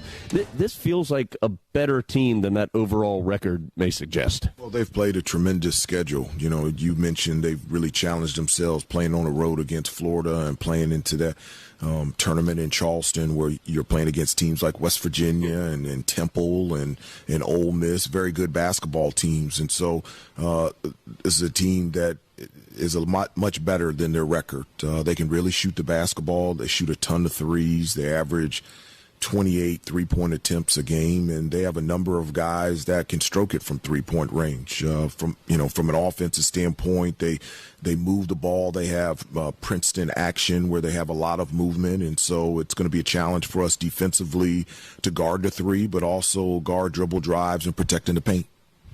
This begins the final push for you guys before conference play begins just consistently. What are your goals over the next few weeks before you jump into nothing but ACC action? So, over the last couple weeks, we just been talking about a number of things. One, the importance of doing our job and understanding what our job is and showing up every day and not just doing our job, but doing our job to the best of our ability.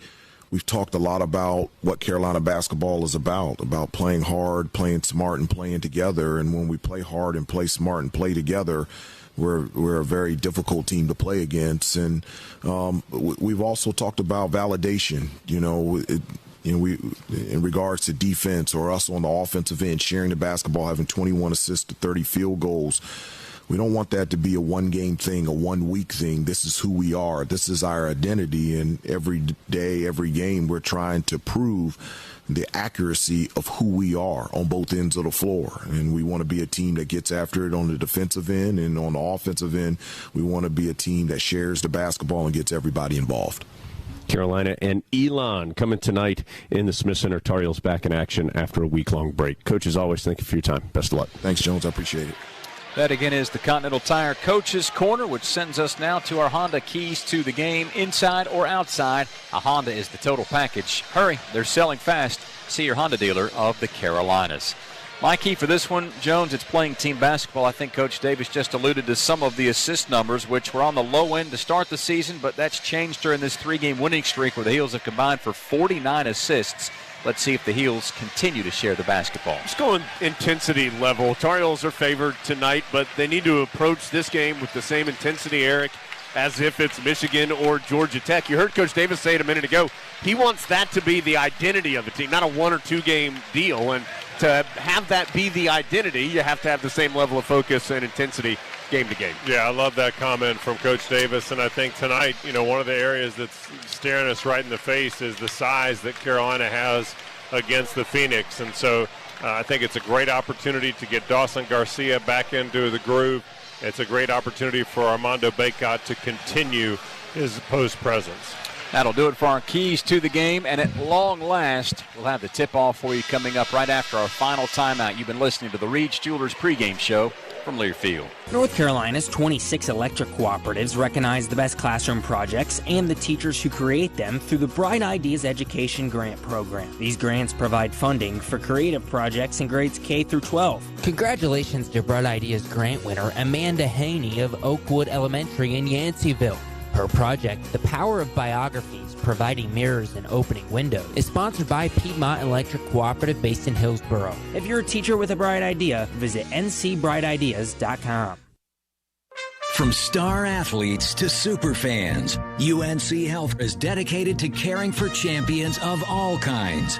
For you, the latest advancements in our greatest expertise are always in play to deliver personalized care with the utmost compassion.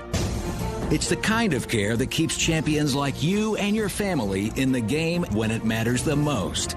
See our lineup at unchealthcare.org/sports. This is Jones Angel, voice of the Tar Heels. And as a parent, I know nothing is more important than the safety of our children. More than 22% of teen-involved crashes per year in North Carolina are the result of distracted driving. Help protect our teenage drivers by ensuring they practice safe driving habits and avoid distracted driving. Always encourage your teens to put down the phone while driving and lead by example. Let's have a hands-free NC. Brought to you by Trusted Choice Independent Insurance Agents of North Carolina. Learn more at trustedchoice.com/Go Heels. This is the Tar Heel Sports Network from Learfield. You need an insurance agent you can talk to? Call Insurance Service Associates at 828-245-5301. We want to help you get the best out of your insurance dollar. As a Trusted Choice independent agent, we shop your coverage with several companies to give you the best value. More companies, better choices, best rate. Come see us at our new office at 245 East Main Street in Forest City, or call us at 828-245-5301. You know, there is a lot of misleading information about Medicaid eligibility. The Arledge Law Firm would like for you to know the truth. For instance, if you need a nursing home, Medicaid will take your home. That's not true. Another one is, if you transfer assets, you have to wait 60 months to qualify. Again, not true. And this big one, if you're already in a nursing home, it's too late to protect your assets. Not true, not true, not true. Call attorneys Gerald N. Willis, Kent Baldwin, or Martin Gerard at the Arledge Law Firm and get free consultation and learn the truth. It's more likely than you think that you may qualify for nursing home care and not lose everything you own. It's worth a call to Arledge Law Firm at 287-3338, located on East Court Street in Rutherfordton. Courage. I learned it from my adoptive mom. Hold my hand. You hold my hand.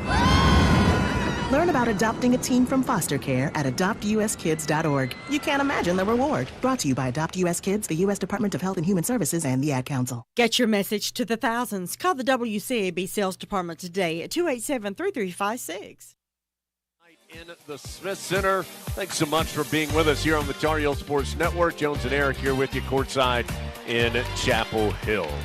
25th all-time meeting between these two as the lights turn off here in the Smith Center. Let's get to the starting lineups. We'll start with Elon. Phoenix 2-7 through 9 games and trying to get off a 6-game losing streak here. The starting five for the Phoenix looks like this. In the backcourt, Darius Burford, a 6-foot sophomore, averaging 12 points. He's the team's leader in assists and steals. He was all-freshman conference player a season ago for Elon. He's joined by Hunter McIntosh, 11.5 points for the 6'3 junior from Snellville, Georgia. He is preseason first-team All-CAA. Good boost for Elon as Chuck Hanna returns, a senior from Boston, Massachusetts. Just his second game of the year, his first start. He's a veteran that's expected to play a key role for them. Had been injured, returned against High Point, and now, which was the last game for Elon, and now getting his first start of the season. He's one of the forwards along with Torrence Watson, the leading scorer for the Phoenix, a Missouri transfer, averaging 13 points per game, 6'5 senior from St. Louis. And the big man is Michael Graham, good rim protector, 6'8 sophomore from Brooklyn, New York. He's the leading rebounder and averages almost a block per game for the Phoenix. So those are the starting 5 for the visitors. Now for the Tar Heels, they come in 6-2 in Hubert Davis's first season. That includes a big conference win last time out at Georgia Tech. Tar Heels not shaken up that starting lineup. It'll be Caleb Love and R.J. Davis in the backcourt. The 2 sophomore guards. Davis, the sophomore from White Plains, New York, coming off a red-hot shooting outing in Atlanta where he had 23 points on just 11 shots. He was 8 of 11 from the field, 4 of 6 from three-point range.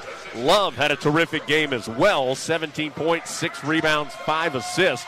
Love, the sophomore from St. Louis, is Carolina's leading scorer, assist man, and stealer of the basketball. At the small forward spot is Leaky Black, the 6'8 senior from Concord. Leaky averaging 5 points and nearly 5 rebounds per game. When he is on the court, the Tar Heels have outscored their opponents by 99 points. Dawson Garcia, 6'11 sophomore from Prior Lake, Minnesota, one of 5 Tar Heels averaging in double figures, 10 points, 5.5 boards, although coming off a season low in that game against Georgia Tech. It was a low for him in points, rebounds, minutes, and field goal attempts. He took just 1 shot in the game that he did not make. 5th starter, Armando Bacop, the 6'10 junior from Richmond, Virginia, darn near averaging a double-double. He's at 15 points, 9.9 rebounds. He is top 15 in the conference in rebounds, blocks, and points, coming off another double-double with 15 points and 13 rebounds against Georgia Tech. That was his 5th double-double in the first 8 games. So Carolina Elon coming tonight in the Smith Center. 3 officials, Bert Smith, Trey Steins, and Jeremy Mosier. They'll be officiating the action this evening. Carolina in the home whites with the Carolina blue, numbers, letters, and trim. The Argyle down the side. Meanwhile, Elon in a dark red jersey, almost maroon, with the gold numbers, letters, and trim. Before we tip it up, let's break 10 seconds. Station ID down the lines on the Tar Heels Sports Network. Thank you for making WCAB your radio station of choice for over 50 years. Let's keep it going. Turn it up. This is 100.9 FM, 590 AM, WCAB Rutherford-Dunn. Smith stands in between the two. Ball smacked into Carolina's backcourt, but Torrence Watson for Elon flashed in front of Caleb Love and was able to earn the first possession for the visitors. So McIntosh with it out in the middle of the floor, bounces to the big man Graham, back to the basket outside the arc on the right wing, sends it left side to Burford, now to McIntosh. McIntosh dribbles all the way to the right baseline, tried to find a cutting teammate, Graham, in the paint. It was tipped away. Elon keeps possession. Shot clock down to 3. Burford in some trouble, kicks it over to Watson. His throw-up 3 is good, as you heard the shot clock buzzer go off. He also, with the shot, drew blood on Leaky Black's mouth, because as Watson elevated, he clipped Black in the mouth with his elbow. And that's going to send the two teams to their respective benches. The officials are going to take a look at this, as Watson did hit the 3. Desperation shot at the end of the shot clock, or right before the shot clock buzzer. So, Eric, this will be a quick check under the hood, a replay look presented by Honda. Honda, the total package. Hurry, they're selling fast. See your Honda dealers of the Carolinas, and we'll see what the officials see on this one. Yeah, I'd be real surprised. I mean, who knows? But I'd be very surprised if they call anything on this. I mean, he's trying to get a shot off. He just turns his body and is going up. It was not like he extended an arm in order to do so. So we'll see. I mean, there definitely was contact with the elbow to the face. We have confirmation of that, Jones. But, you know, hey, look, that's the kind of shot you got to pat them on the back and say congratulations if they make that shot. But Carolina's defense was really good up to that point. So Leaky Black is going to exit, and Anthony Harris has come in. So Harris, the redshirt sophomore from Woodbridge, Virginia, will come in for Leaky Black, who has gone to the back and will be attended to by Doug Halverson, the Tar Heel trainer. Carolina will have the basketball. 35 seconds gone by. Elon with that early 3 from Watson. to give them the 3-0 lead. So Heels have it now, moving from right to left as we see it here in the Smith Center. Bacot up high outside the arc, hands off to Davis. Davis pitches it right wing to Caleb Love. Love, a couple of left-handed dribbles, goes between the legs, drives right of the lane, gets caught in the air, able to flip it up and draw the foul. And so Love's going to go to the line. Foul was on Chuck Hanna, his first. So an early foul on Elon. That'll put Love to the line. He's been a good shooter there. 77%. He went one of his first 4. He's made 26 of 31 since then, but he hasn't attempted one since the Tennessee game. So to the line here for the first time in a long time. And he knocks in the first to get Carolina on the board, make it 3-1 with 19:08 to play here in the first half. Yeah, we were talking about whether it's just a more physical play that's being allowed or whether Carolina's not doing a great job as the second free throw also goes in for Love to get Carolina on the scoreboard. But this Carolina team needs and should be efficient at getting to the line, and they've started off that way this evening. So 3-2 after Love made them both. Meanwhile, Elon working in the half court, and they make another 3. This one from Chuck Hanna in the left corner. That's the first 3 he has made all season. So again, Elon takes a bunch of three-pointers. It's to be expected. If they shoot 100% tonight, they're probably going to win. Right now it's 6-2 with 18:37 to go as Love drives right by McIntosh, pitches it in the right corner. That's Anthony Harris. His answer 3 rattles out. The rebound is still loose on the deck. Bacot on his backside, able to get the basketball and takes a timeout. So Carolina will have possession. They do take that first half use it or lose it timeout early in the ball game. So Elon has taken 2 shots, both threes. They've both gone in. Carolina has 2 free throws so far for its 2 points from Caleb Love. So 6-2 the score. Carolina will have possession with 20 on the shot clock after that timeout by Bacot as he fought for the loose ball. And get used to the deep threes. I mean, that's what we've talked about it in pregame. For those of you joining us, that is what this Elon team does, is they're going to shoot from deep, and they're going to do it about half of the time. So every time they take one shot inside, they're going to go out and do it again. That's just the MO of this team. But I think for Carolina, the good news is you pressure those shots. This is a Phoenix team that's only shooting 37.5% from deep, so you'll take those averages. Anthony Harris to inbound it. Gets it in the corner left to Love. Up the sideline to Garcia. Heels working around right side to Davis. Finds a cutting Bacot. He goes across the lane with the bounce pass to Harris, who is fouled after a pump fake. And that's on Hanna. So Hanna now has 2 fouls in less than 2 minutes. The senior from Boston making his first start of the season. Picks up 2 quick ones. And Anthony Harris, who has not attempted a free throw this season, will go to the line. He was 9 of 17 in limited appearances at the line a year ago. So Harris, who is in because of the early injury to Leaky Black, taking the elbow to the mouth. Harris rattles in the free throw to make it 6-3. Hanna will indeed exit. Hunter Woods, a 6'6 junior from Pasadena, California, comes in to replace him. 18:20 to go, first half. Harris's second free throw is good too. So Carolina doesn't have a field goal, but 4 of 4 at the free throw line. And it's 6-4. Elon, on the strength of 2 3-pointers, has the early advantage. And Elon only plays about 8 guys of substantive minutes, that is, Jones. So the fouls mounting early could be a problem. McIntosh looking inside with the pass. Nothing there, so goes up high to Burford. Now on the right side to Watson. Anthony Harris right there on the catch. Watson stumbling into the paint. Gets caught down low. His shot is blocked by Bacot, but scooped out of the air and pushed in by Michael Graham. So that makes it 8-4. Bacot had blocked the shot, but Graham able to just grab it and kind of push it up against the glass to get Elon 2 more points. Bacot deep in trouble. His shot is blocked, and then the loose ball goes out of bounds off Bacot. So Elon, their bench, very excited with this early lead.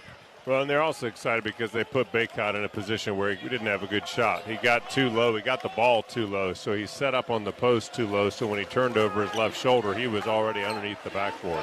Graham back to the basket, well out high. Hands off to Burford. Tried to hit it to a cutting Graham. Lost the ball, recovered, kind of threw it up with a hook shot and missed it. Carolina the other way after the rebound. Davis dribbles all the way into the corner left. Heels kick it back out, working around the perimeter. Now it goes down low to Bacot. Tried to pass it across the paint to Garcia, but the pass was tipped out of bounds by Elon. So Carolina will be inbounding on the baseline. 18 on the shot clock. 17-14 on the first half game clock. Elon with the early 8-4 advantage. R.J. Davis will be triggering the inbounds. Does so to Garcia. Garcia, jump stop, forces up a hook shot. No good. Not a great look there from the left block for Garcia. And it remains 8-4. Elon with the basketball and a 4-point lead. Burford lost his footing at the free throw line. Has to kick it out to a teammate where a long three is missed by Watson. Here comes Carolina. Love, nifty bounce pass to Harris, and he is hacked, soaring to the rim. Anthony Harris then runs into Josh Revis, team photographer for Carolina. Revis, okay, and so is Anthony Harris. So good news that both those guys are all right, as Anthony Harris will have some more free throws on the way. That foul was on Burford, his first, and third already on Elon. Brady Manick has come to the scorer's table for Carolina. You know, Dawson Garcia is getting a real hands full from Woods. I mean, Woods is doing a good job of. And one of the things Garcia has not done real well is fight for position in the post. He's fighting for it, but he's doing it in not a really efficient fashion. And he'll be replaced by Brady Manick. See if he can get some coaching tips as he leaves, and Manick will come in. Manick, who had such a spectacular performance down at Georgia Tech, will come into the game. Yeah, 15 points on 6 of 10 shooting, 3 of 6 from 3. First free throw was good by Harris. Second one is as well. So all the points for Carolina thus far at the free throw line, but they're a perfect 6 of 6. Harris 4 for 4. Love 2 of 2. Carolina still trails 8-6. Also, Zach Irvin checked in for Elon during that dead ball during the free throws. Irvin, a junior from Gate City, Virginia. Currently it is Woods on the left sideline, guarded by Manick. Elon with the early 8-6 advantage. Graham has it. Hands off to Watson. Watson against Harris. Behind the back dribble, gets deep, passes it off to Graham, who pump fakes. That gets Harris flying by him, and then he dunks it in.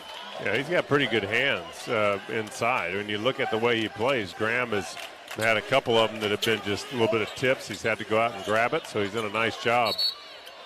There's a foul off the ball, Eric, as Carolina was moving it around the perimeter. Whistle from down low comes, and Bacop was fouled by Hunter Woods.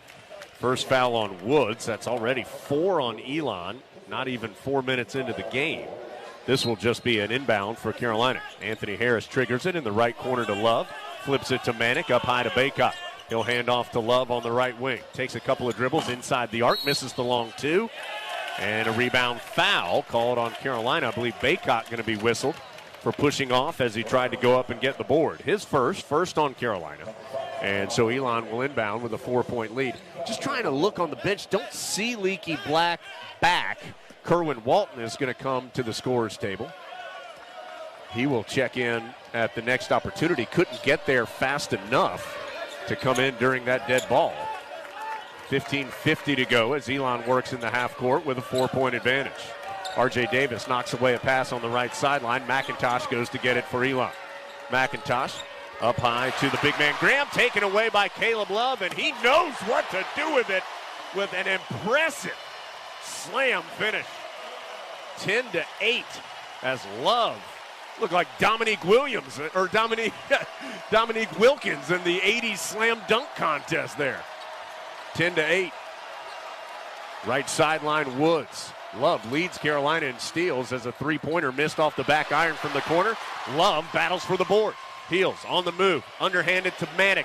Transition triple, no. Harris threw it back up on the rebound, and it got pinned between the glass and the rim. So it'll be jump ball, possession arrow to Carolina after this timeout.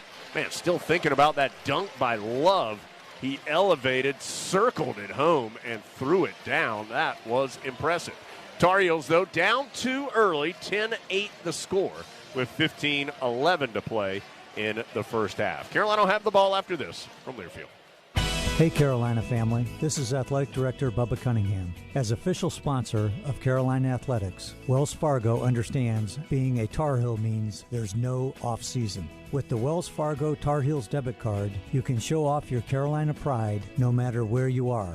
It's your colors, your team, your card. Visit wellsfargo.com and search Card Design Studio to learn more. Copyright 2020 Wells Fargo Bank N.A. All rights reserved. This is Carolina basketball from Learfield. At Smith Drugs of Forest City, we are continue to offer the COVID-19 rapid testing and the COVID-19 vaccinations. Please call our pharmacy at 828-245-4591 with any questions or concerns that you may have. You may also visit our website at smithsdrugsfc.com and schedule your COVID rapid 19 test or your vaccination. Again, if you have any questions, please call our pharmacy at 828-245-4591. It's that time again, time to get the flu vaccines. And Smith's Drugs in Forest City has the flu vaccinations available. Walk-ins Monday through Friday and Saturdays by appointment. And Smith's Drug is asking all their Dream Station and System 1 CPAP customers to call if you need any help with registering your recalled devices. Just call the Home Medical Department for any help or with questions at 828-245-4591. And Smith's Drugs has the Moderna and Pfizer initial shots and the boosters. They also have the flu vaccines, and November is Diabetes Month. Get 10% off diabetic socks for the month of November at Smith's Drugs of Forest City. Including 2 3-pointers, has an early 10-8 advantage. Carolina's just 1 of 7 from the field, but the Heels are 6 of 6 at the free throw line. 10-8 the score in total. If Carolina, long way to go to get to 100, especially with just 8 points thus far, but if they do get to 100, 2 sausage biscuits for $1 tomorrow at Bojangles. That offer is valid for all regular season home games. So a quick check of those stats presented by the Campaign for Carolina tells us, again, Elon 4 of 8, 2 of 4 from 3. Carolina just 1 of 7 and 0 of 2 from three-point range. Leaky Black is back on the Tar Heel bench. Black, no stitches in the cut lip. It's a cut on his lower lip. They did look to see if stitches were needed, deemed that they were not. And so Leaky expected to be able to return whenever that moment comes here in the near future. And as of now, no stitches in that lip. Kerwin Walton has checked in for Anthony Harris. So the 5 on the floor for Carolina: Davis, Love, Walton, Manick, and Bacop. Carolina on the strength of the possession arrow after Harris's shot got pinned between the rim and the backboard. Will be throwing it in with 20 seconds on the shot clock. You know, Jones, it's interesting with all the free throws. I mean, Carolina's shooting percentage is paltry at just 1 of 7 for 14%. But, you know, this team, I think, will find that they're going to wear folks down. Caleb Love from deep in the corner, right in front of the Elon bench on an inbounds pass. Come off a curl on a screen and just sweet as it gets. So Love continues to shoot from behind the arc well. He now has given Carolina the lead at 11-10, and he has, as the entry pass goes down low to Watson, and then Watson traveled after Carolina came to collapse down on him. Love, Carolina's leading scorer, with 7 of the 11 points for the Tar Heels. And Love, by the way, last 2 games from behind the arc, 7 of 12, and he knocked in that one there. 11-10, Carolina with the advantage. Davis hands off to Kerwin Walton on the right sideline. Heels now working around the perimeter, ends up down low to Bacop, spins against new Elon player in the game, but missed the shot over Andrew Junkin, a transfer from Mississippi State who is in. Phoenix clear the glass, but then Davis gets the steal. He will get the run-out layup to give Carolina the 3-point lead. R.J. Davis with the steal out in the middle of the court, just picked the pocket of Hunter McIntosh and ran down and banked it home. Well, you've seen that happen. There have been obviously the couple breakaway steals, but also there have been some cough-ups, and they've tried to maintain. You look at the guards for Carolina and how they're pressuring this Elon backcourt. It's impressive. Woods from behind a screen, a deep 3, almost got pinned between the rim and the glass. Left side, Kerwin Walton scoops up the rebound, brings it front side on his own dribble. Heels find a trailing Bacop top of the key. He'll push it over to R.J. Davis on the right. Trying to go down low to Manick. He was in a battle down there with Woods, and the entry pass knocked away. Hunter Woods has really been fighting hard defensively against Carolina's big guys, and he gets the steal there. So it's still 13-10 Carolina as another mishandled basketball. Watson lost his dribble but picked it up and retains possession for Elon. Ends up down low to Junkin, working deliberately against Bacop, and he hits the left-handed hook and then flexes his muscle and taps to it to show how strong he was down low. 13-12, Carolina with the lead. And the basketball, Davis, a quick triple on the other side off the back iron, and a good box out by Elon. Gets a foul on Bacop as he went over the back. I believe it was Watson. And that's 2 fouls on Bacop. Carolina's only been whistled for 2, but both on their big man, and he's going to have to exit. He will leave, as will R.J. Davis. In comes Leaky Black again, and Dawson Garcia returns too. So it'll be Love, Walton, Black, Manic, Garcia. We'll see how Carolina does without Bacop, who's been so good this year. But no points for Armando thus far, and now 2 early fouls. 1 point Carolina lead at 13-12. Burford holding against Love up high, goes over to Zach Irvin. In the paint it goes to Junkin. Junkin dips his shoulder low, goes again with the hook shot off the glass, and again flexes his bicep and taps to it and looks up in the Carolina crowd. 14-13. Elon with the early advantage as the Tar Heels sluggish coming out of the exam break. Garcia pulls up for a long jumper and he knocks it in. It's a 2-pointer, foot on the line, left wing. Garcia gets on the board. That one found its way inside the rim and took a couple of laps on the inner portion of that rim. As now a foul off the ball called on Garcia, his first, third on Carolina. Tar Heels have a 15-14 lead. It's going to be interesting to see if, Jones, you mentioned it, it's going to be interesting to see if they can establish a post presence because, as you said, Woods had really done a nice job on Garcia previously. He's now on Manic, but it'll be interesting to see how we do because we do need to have a post presence. Burford weaving into traffic. Boy, it looked like he may have traveled, but no whistle, and he's able to fight it over the top of the help defense from Garcia. It's 16-15. Elon on top. There's some question as to whether or not Garcia's shot was a 2 or 3. One scoreboard has Carolina at 15 points, another has them at 16. Love whips it to Manic. Feet set, open 3, took too long to shoot it. Woods flies out and blocks his shot. Here comes Elon the other way. Woods drives baseline right, kicks it in the corner left. 3-pointer taken and missed. Spun out by Chris Wooten, a senior from Kinston, who just checked in. So Carolina down a point, but with the basketball. Manic will try again, and that one, boy, all the way in and popped out. Rattled around and found its way out of the iron. So Elon with the board and the 1-point lead at 16-15. The other place they're going to miss Bacop is on that backside of the defense because he has, even if he's not been, and there's a cough up as Junkin tries to get a hold of it, but Black is on the ground and into the hands of Kerwin Walton. Great effort by Leaky Black. It'll turn into a transition 3 by Love. No good, but Garcia all alone to clean it up and put it home.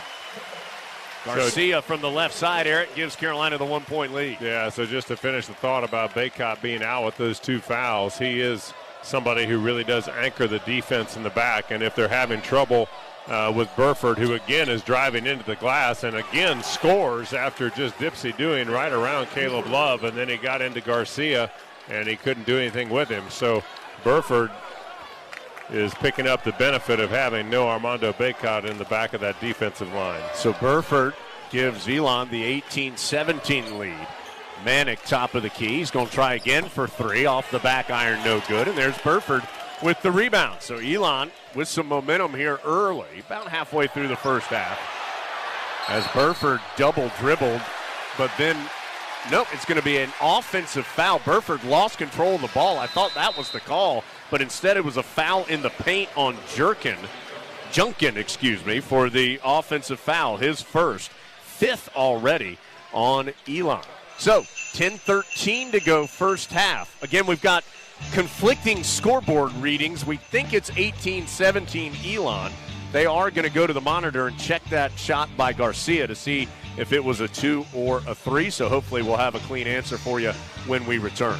Heels, a little sluggish here in a tight game with Elon early on from Learfield. Hunt Brothers Pizza, the official pizza of Carolina Athletics, joins Tar Heels fans across the nation cheering Go Heels. Whether you're at home watching the game or out on the road, download our Hunt Brothers Pizza app to find a location near you. The Hunt family has been proudly serving our delicious original crust pizza to North Carolina families for over 20 years. With all toppings, no extra charge, and 10 to choose from, there's sure to be a topping combination for everyone to enjoy a Hunt Brothers Pizza. From star athletes to super fans, UNC Health is dedicated to caring for champions of all kinds.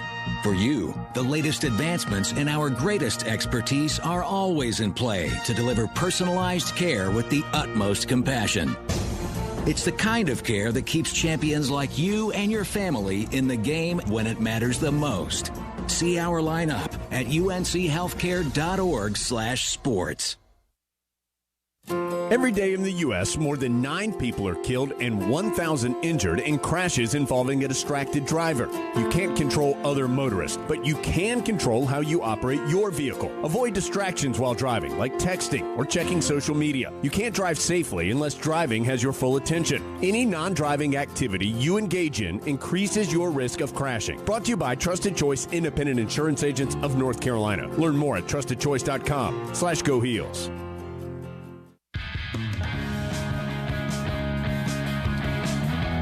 During that timeout, the officials did deem that Garcia's jump shot a few minutes ago was a three-pointer. So the game is tied at 18. Garcia has 5 points on that three-pointer and then a putback a moment ago. So game tied at 18 with 10:13 to play in the first half. Elon shooting 8 of 14 from the field. That's 57%. Just 2 of 6 from 3, so 6 of 8 from two-point range. Carolina is just 5 of 17, 2 of 9 from three-point range. So a slow start for the Heels from the field.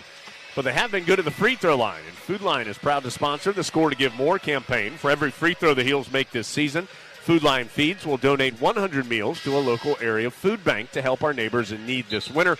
Score to Give More, presented by Food Lion, the official grocer of the ACC. Heels 6 of 6 at the free throw line tonight. That's 600 meals donated already.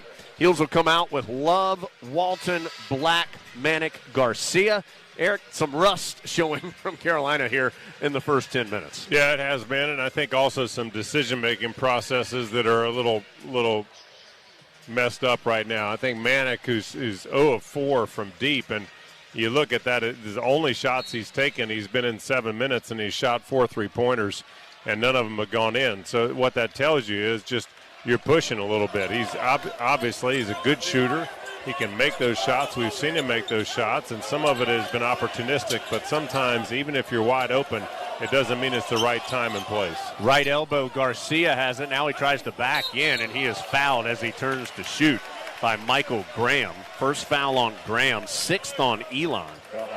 Chuck Hanna had 2 fouls in the first 90 seconds for the Phoenix. Burford, Graham, Woods, Junkin all have a call as well. So Garcia has 5 points. Will go to the free throw line with 9:54 to play first half. Game tied at 18 and still tied at 18 as that one pops out. First miss from Carolina at the line. The Heels had been 6 of 6 before that. R.J. Davis going to enter, gave Caleb Love a break. Love, Carolina's leading scorer, with 7 early points. 2 of 4 shooting, including a three-pointer. Couple of rebounds. Garcia makes the second free throw to give the Heels a 1-point advantage, 19-18. Burford, who has been troublesome, the sophomore from Bolingbrook, Illinois, has gotten into the paint a couple of times with success. He bounces to Graham, though, this time. The big man passes right back to Burford on the left sideline. Crosses the court to Irvin against Leaky Black and drove right by him and laid it in on the right side. Yeah, you said it, Elon, between Burford and this most recently with Irvin, they're having a lot of success getting to the basket. So they're spreading the court, taking the dribble, and now Kerwin Walton with another three-pointer for the Heels. It misses. So Carolina just 2 of 10 from deep. It's 10 of their 18 field goals have been three-point attempts. That was the first shot that Walton had taken. So Elon with the 1-point lead and the ball. Burford has it on the right sideline, drives baseline, caught there, tried to dump it in the paint and turned it over. Davis doesn't have the numbers on the fast break, but he still gets pretty deep and is able to just coax it in over the front portion of the rim for 2. That's where you just will it into the basket, and he tries to get his team going. And be interesting to see how Burford does with RJ on him. He was having a lot of success with Caleb Love guarding him just because he was quicker. Quick, long 3 is taken and missed. Leaky Black, whoa, way up in the air. Ripped the rebound away from Graham. He'll start the break. Right side Davis, transition triple, count it. Quick timeout by Elon as Carolina, trying to find its rhythm, has a 4-point lead. 8:31 to play first half as Davis with a couple of baskets in transition. He all of a sudden has 7 points, and Elon's taking a timeout. Justin McCoy was at the scorers table for Carolina. He was going to check in next dead ball, so we'll see if that's still the plan after the Elon timeout. Carolina shooting now just 35%, 7 of 20, and 3 of 11 from 3. Elon still shooting above 50%. And Eric, some of the problems that hurt Carolina early in the year defensively, a lot of points. Elon has 12 points in the paint already.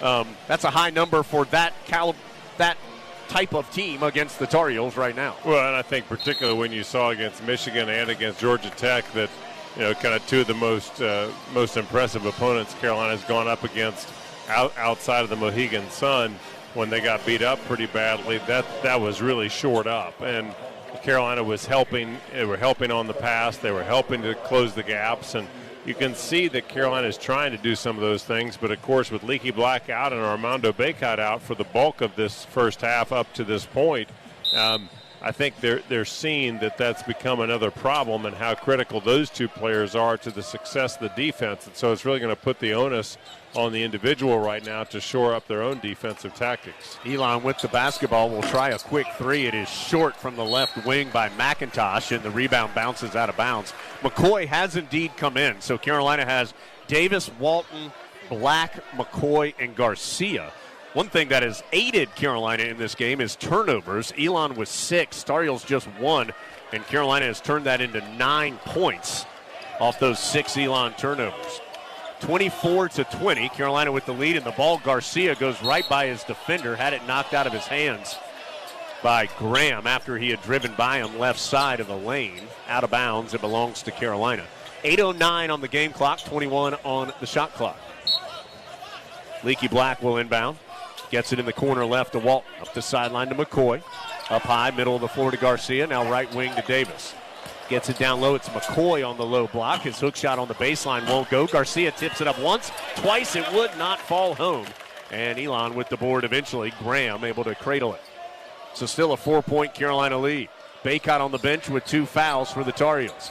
Watson to a cutting Graham. Couldn't handle the pass, but was able to recover and scoop it up and under for 2. Yeah. Graham has 6.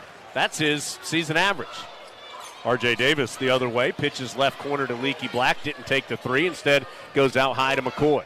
Now to Walton on the right wing. Picks up his dribble and a lazy pass stolen, and it'll turn into a two-handed flush by Burford on the other side. Burford fired up as he's tied it up at 24. That pass from Walton didn't have much heat behind it and telegraphed. Walton has it on the right sideline, middle of the floor, Leaky Black. And Zach Irvin called for the foul off the ball. He was quite literally had Justin McCoy wrapped up in a hug at the right elbow. So the foul on Irvin, his first. That is the 7th team foul on Elon. So that means some free throws coming for McCoy when we return, a 1-1. Tar Heels can't get out of their own way right now. Tied up against Elon, 24 apiece. 7:09 to go, first half from Learfield. The perfect tailgate. All you need are your friends and the 2021 Ford F-150 with the available Pro Power onboard. It's like a mobile generator to power your tailgate all game long. It's this tradition of toughness and innovation that's made Ford F-Series America's best-selling truck 44 years straight and counting. Make your game day traditions bigger and better season after season. Check out the 2021 Ford F-150 at your Carolina Ford dealer. Based on 1977 through 2020 calendar year total sales. This is the Tar Heel Sports Network from Learfield. There is a lot of misleading information about Medicaid eligibility. The Arledge Law Firm would like for you to know the truth. For instance, if you need a nursing home, Medicaid will take your home. That's not true. Another one is, if you transfer assets, you have to wait 60 months to qualify. Again, not true. And this big one, if you're already in a nursing home, it's too late to protect your assets. Not true, not true, not true. Call attorneys Gerald N. Willis, Kent Baldwin, or Martin Gerard at the Arledge Law Firm and get free consultation and learn the truth. It's more likely than you think that you may qualify for nursing home care and not lose everything you own. It's worth a call to Arledge Law Firm at 287-3338, located on East Court Street in Rutherfordton.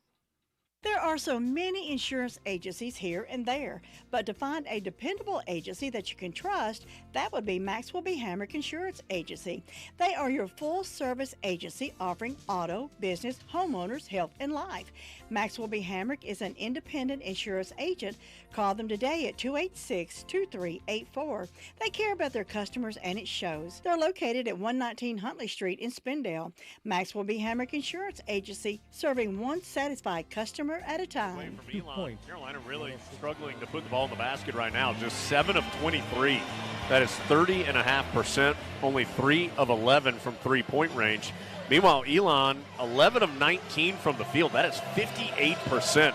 Even though they're just 2 of 8 from 3, they've got a lot of looks around the rim that they have finished. This is a team that came in, talking about Elon, averaging 42% shooting and 73 points, but they are shooting 58% right now against the Heels, who had come in really on a nice run defensively, but having some trouble to this point tonight. It'll be Davis, Love, Black, McCoy, Garcia. Again, Bacop picked up 2 fouls early and has been on the bench with no points. Leaky Black also missed some time early in this half after catching an elbow and busting open his bottom lip. So the Heels have just been just kind of feels out of sorts to this point. And Eric, the scoreboard reflects that. It all tied up. Well, and you look at just one of the things you want to see is you want to see an efficient half-court offense when you have to get there. We know Carolina wants the fast break. Well, their fast break points have been good. 13 of the 24 points that Carolina scored has been on the fast break side of things, but their half-court offense has really been inefficient, and you can see that not just in the field goal percentage, but also in the fact that we got a 1-and-1 here by McCoy as he makes the front end. So everybody will line back up after they all jumped in, hoping for a rebound. But that's something that we know. It's evident by watching how Carolina's playing thus far that their half-court offense hasn't been as good. Second free throw also good by McCoy. So now Carolina up by 2, 26-24 with 7:09 on the clock. Free throw line's been Carolina's best friend thus far. Tar Heels 9 of 10 at the stripe. Not able to be very efficient in any other way so far this evening. Watson deep from behind a screen. Woof, hit the backboard first on the three-pointer. Carolina comes up with the rebound. They'll try transition 3 on the other side. Davis can't knock it in, but Leaky Black, another impressive rebound. Leaky a couple times has soared in there to possess the basketball. So Carolina will reset in the half court. Shot clock down to 12 as Love has it up high. Passes to Black on the left sideline. Back to Love. A little shimmy shake. Gets deep into the paint and is able to scoop it off the glass with the right hand. Well, he does such a good job. I mean, if he ever gets next to you as a defender, you're toast. I mean, because his next step is going to take a long one and directly to the basket, and he's been able to snake through a number of different defenses this year. Burford lost the ball, gets it back, kicks it out to McIntosh, who pump fakes left of the lane to get Love in the air, then misses the shot. Garcia cleans the glass. Heels up 4 and on the move. 6:05 to go as Love comes up the right sideline. Middle of the floor to Garcia, quickly left side to Black. Right back to Garcia, open for 3 left side, count it. Garcia having a good first half as he bangs that one in to put the Heels up 31-24. Yeah, Michael Graham, the guy we've been talking about so praising so much on offense for Elon, stepped way out on that screen and let the flare go for Garcia. Missed shot right in the lane by Irvin. Good defense by McCoy. Here comes Carolina the other way. R.J. Davis weaving to the cup, flips it up. It won't go left side. McCoy, though, able to get the loose ball and save it off oh, no. It's off McCoy. I thought he had saved it off the Elon player Burford, who was on the baseline. But Bert Smith says, no, it does belong to the visitors.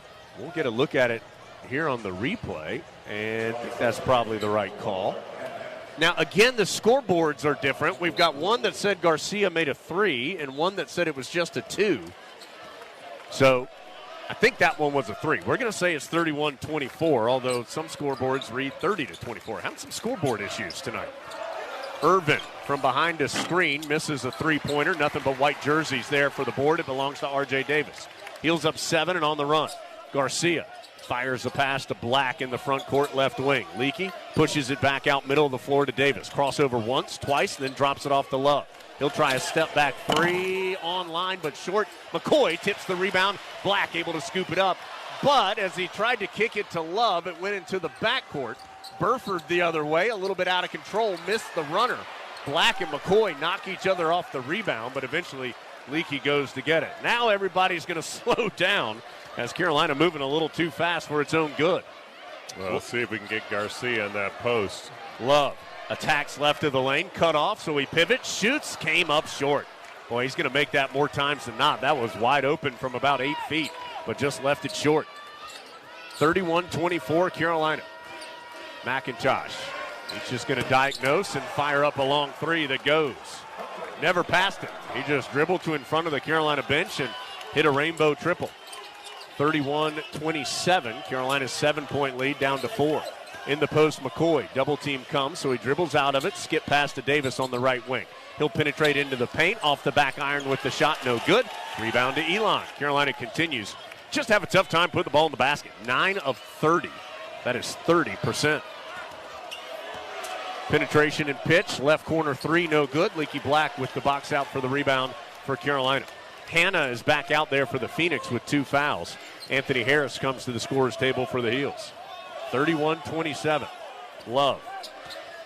Middle of the floor, dribbles to the right, hands off on that sideline right to Davis. Kicks it to McCoy. Extra pass left corner goes to Black. Skip pass to Love. Pump fake, drives, draws the foul on the penetration. And he'll have a 1-and-1 when action resumes. Let's see who the foul is on. It is on Hunter Woods, and that's his second. So the 8th foul on Elon means Love will have some shots when we come back.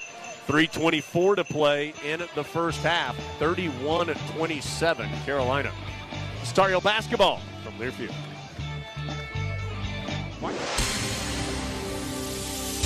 And we're back with breaking news. The new Coke Zero Sugar might be the best Coke ever. That's right, Jim. With an improved taste and 0 calories, the new Coke Zero Sugar is a must-try for any Coke fan. So make sure you...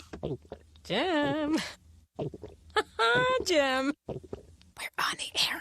Ooh, yes, this tastes like the best Coke ever to me. Your thoughts, Jen? Well, can I have a sip? Jen, we're in the middle of reporting the news. I need to try it first. This is Carolina basketball from Learfield. Ready to get back in the game? Great news! The movement experts at Breakthrough Physical Therapy can help you find relief and results and keep you off the sidelines. With over 20 convenient locations across North and South Carolina, contact Breakthrough Physical Therapy today at www.breakthrough-pt.com to see a physical therapist. Breakthrough Physical Therapy, a proud partner of Carolina Athletics and trusted choice for keeping Tar Heel fans in the game.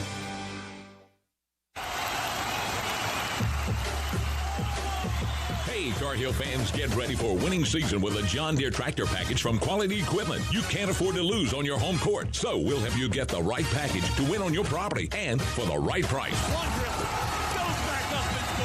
So get quality done right before every UNC basketball tip-off and visit QualityEquip.com.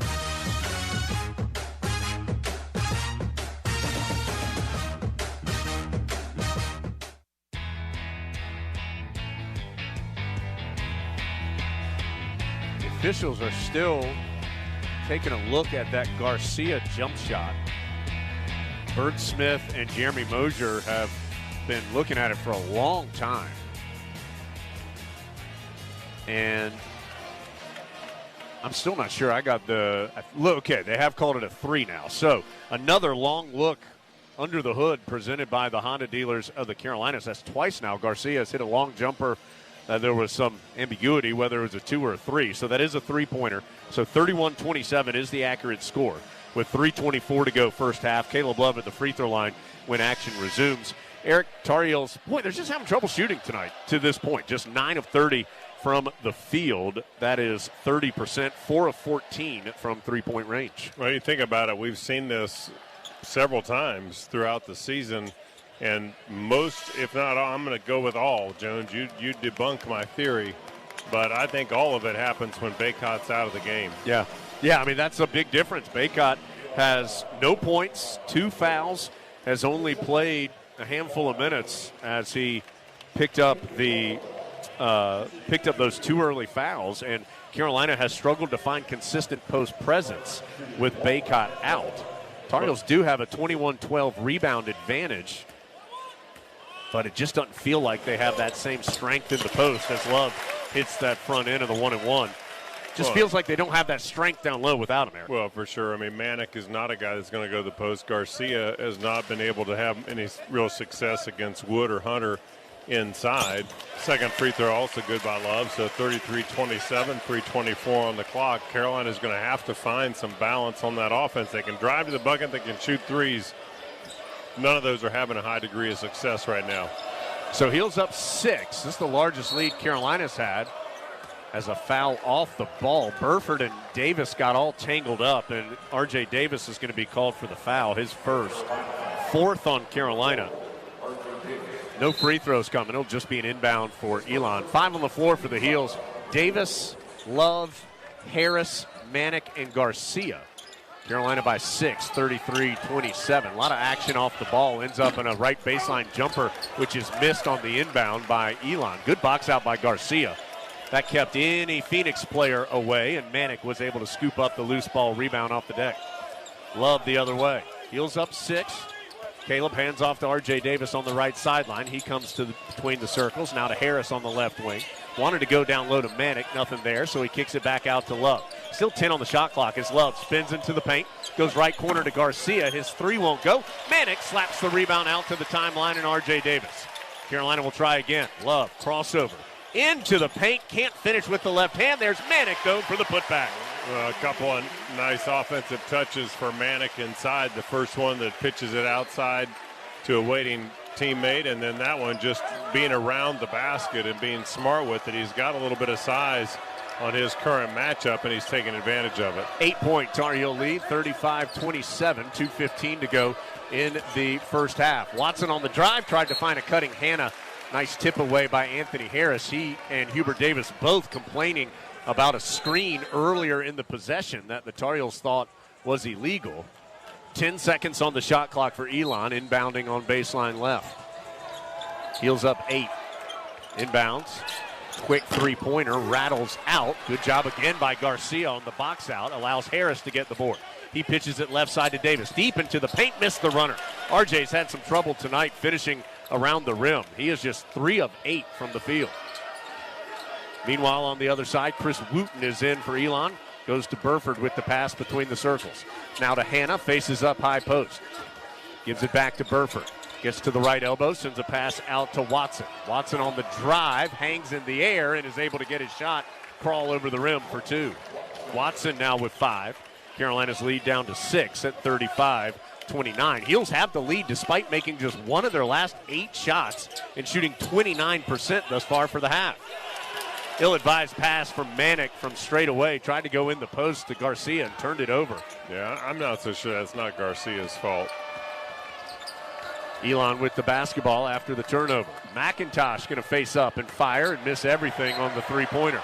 They'll carry him into the student section where the Heels will inbound with just 1:09 to go first half. Worst shooting half of the season for Carolina was 40% against Tennessee. Or excuse me, 35% in the first half against Tennessee. They're well below that right now at 29%. Davis gets deep again, and he's going to be called for an offensive foul as he and Hannah collided.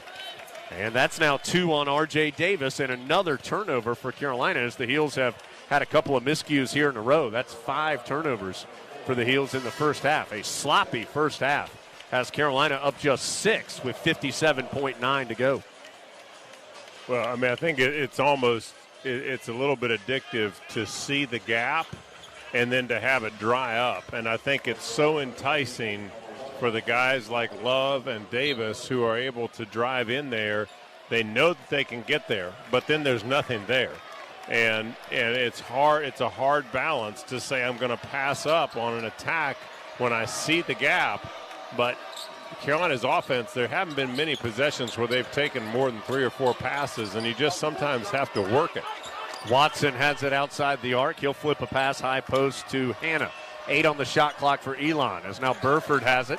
5 on the shot clock. Anthony Harris guarding Burford one-on-one. Shot clock getting low. His pass tipped away by Harris, and that'll be a shot clock violation as Hannah recovered the loose ball, but didn't have a chance to shoot it before the horn sounded. Good defense there by Carolina in total. Individually, Anthony Harris was really active for the Heels on that possession. 26.9, so shot clock off. Carolina's going to see if it can get something quality here right before the break. And now Elon, for the first time this half, going to show some spread out zone against the Heels. Carolina up 6, 35-29. 13 on the clock. Manick takes a peek at it. He has it deep on the left sideline. Back out to the timeline right. Love. 8 seconds. Now 7 is Manick. Goes left corner with the pass to Harris. Harris drives baseline. A big collision there, and it's a block. That's on Hanna, and that's his third. Anthony Harris and Hanna slow to get up on the big collision. Foul on Hanna, as I said, his third, and that should be a shooting foul for Harris. So Anthony Harris, who's checking a couple body parts, including his mouth, is going to go to the line for 2 shots. Boy, how about Anthony Harris? Played 2 minutes against Michigan. Then had the 14 quality minutes against Georgia Tech, and he's played well here in the first half today. Doesn't have a field goal, but 4-4 at the free throw line. A couple of rebounds, played some good defense, and he'll have a chance at the stripe here with 2.8 seconds to go. Yeah, but he's done a pretty good job defending that drive, and we saw that as evidence in the last defensive possession where he was able to jump up and gap that ball and force Elon into a last-second shot. Now, first free throw is made, 2.8 on the clock, as you said, so it'll be a quick transition for the next shot before half. 36-29, Eric. Harris will try to knock in the second. Garcia and Manick there to rebound for the Tar Heels if needed. Free throw up and good. Carolina, again, shooting just 29% from the floor, but 13 of 14 at the free throw line. Burford gets the inbound, comes all the way front court. He's going to end up taking a 2. That's how deep he was able to get down the right sideline, but he missed the shot off the glass. So, Carolina sluggish, to say the least, in the first 10 minutes of this first half of play coming off the exam break. Carolina is able to stretch it out towards halftime to match their largest lead of 8 points at 37-29. That is despite the fact that Carolina did not have a field goal in the last 2.5 minutes of the half and made just 1 of its last 8 attempts from the floor. But Carolina does lead by 8, 37-29. Going to halftime in the Smith Center. This is Tar Heel basketball from Learfield. On the inside, a Honda is comfortable, technologically advanced, and loaded with next-gen features. But on the outside, a Honda is fuel-efficient, powerful, and stylish. Like the versatile HR-V, the 8-passenger Pilot, or a turbocharged Civic. No matter what kind of car you need, Honda has it. Because inside and outside, a Honda is the total package. Hurry, they're selling fast. Now at your Honda dealer of the Carolinas. This Saturday, while you watch the game at home, we're watching The Grill at Jersey Mike's. Order through the Jersey Mike's app for free delivery on Saturdays. Unless you're going to miss hearing this. Jersey Mike's, a sub above. On Saturdays, your team needs you. Your sofa needs you. And you need a Jersey Mike's sub. Get it all with free Saturday delivery when you order through the Jersey Mike's app. Jersey Mike's, a sub above. This is the Tar Heel Sports Network from Learfield. Hey, psst. Yeah, you. You want to buy some low-priced groceries? Just follow me into this well-lit Lidl grocery store. Here at Lidl, we buy in bulk and cut down on costs wherever possible. Then we pass the savings on to you. Trust me, everything's done totally legit and above board. Nothing to be worried about. Yep. For all your pharmacy needs, choose the Medicine Box of Forest City. Pharmacist Sheila Sheehan provides excellent care and pharmacy assistance for Medicare prescription cards. The Medicine Box is your home medical equipment provider, offering wheelchairs, walkers, nebulizers, and diabetic supplies. They also will direct bill Medicare for all your home medical needs. Call 245-1696. The Medicine Box on Broadway in Forest City, your local hometown pharmacy. Curbside service is available. Nobody gets a better deal than the customers at Sisk Family Ford. They have a proven record of the best deals. Sisk Family Ford, Rutherford County's only locally owned new car dealer, has recently been recognized as the #1 Ford dealer in customer satisfaction in the Southeast. That speaks well of their commitment to serve their customers well. Look for all the new design 2021 F-150 at Rutherford County's only locally owned new car dealership. That's Sisk Family Ford, Oak Street, Forest City. Ultimate halftime highlights as the Heels lead Elon by 8 here at the break. Everything else in the ACC has gone final. Wake Forest has just finished off USC Upstate 79-53. LSU knocks off Georgia Tech 69-53. It's Notre Dame stunning number 10 Kentucky 66-62. St. Louis beats Boston College 79-68. Clemson needs overtime to get by Drake 90-80. And Georgetown edges Syracuse 79-75. In the top 25, 2 games still yet to tip off. UCLA and Marquette will start here in a little more than a half hour's time. And then at 10 o'clock, it's number 14 Houston and number 9 Alabama. Number 8 Kansas routs Missouri 102-65. Arizona squeaks by Illinois 83-79. Oklahoma by 22 over Arkansas 88-66. Tennessee wins by 40 against UNC Greensboro 76-36. Your final in that one. 15th ranked UConn beats St. Bonaventure 74-64. Nebraska falls to number 18 Auburn 99-68. Michigan State with the 80-64 win against Penn State. Ohio State thumps Wisconsin 73-55. Creighton upends number 24 BYU 83-71. College football, the Heisman Trophy is being handed out as we speak. We'll update that in a moment. Navy beats Army 17-13. Oregon has hired Georgia defensive coordinator Dan Lanning as its new head coach, too.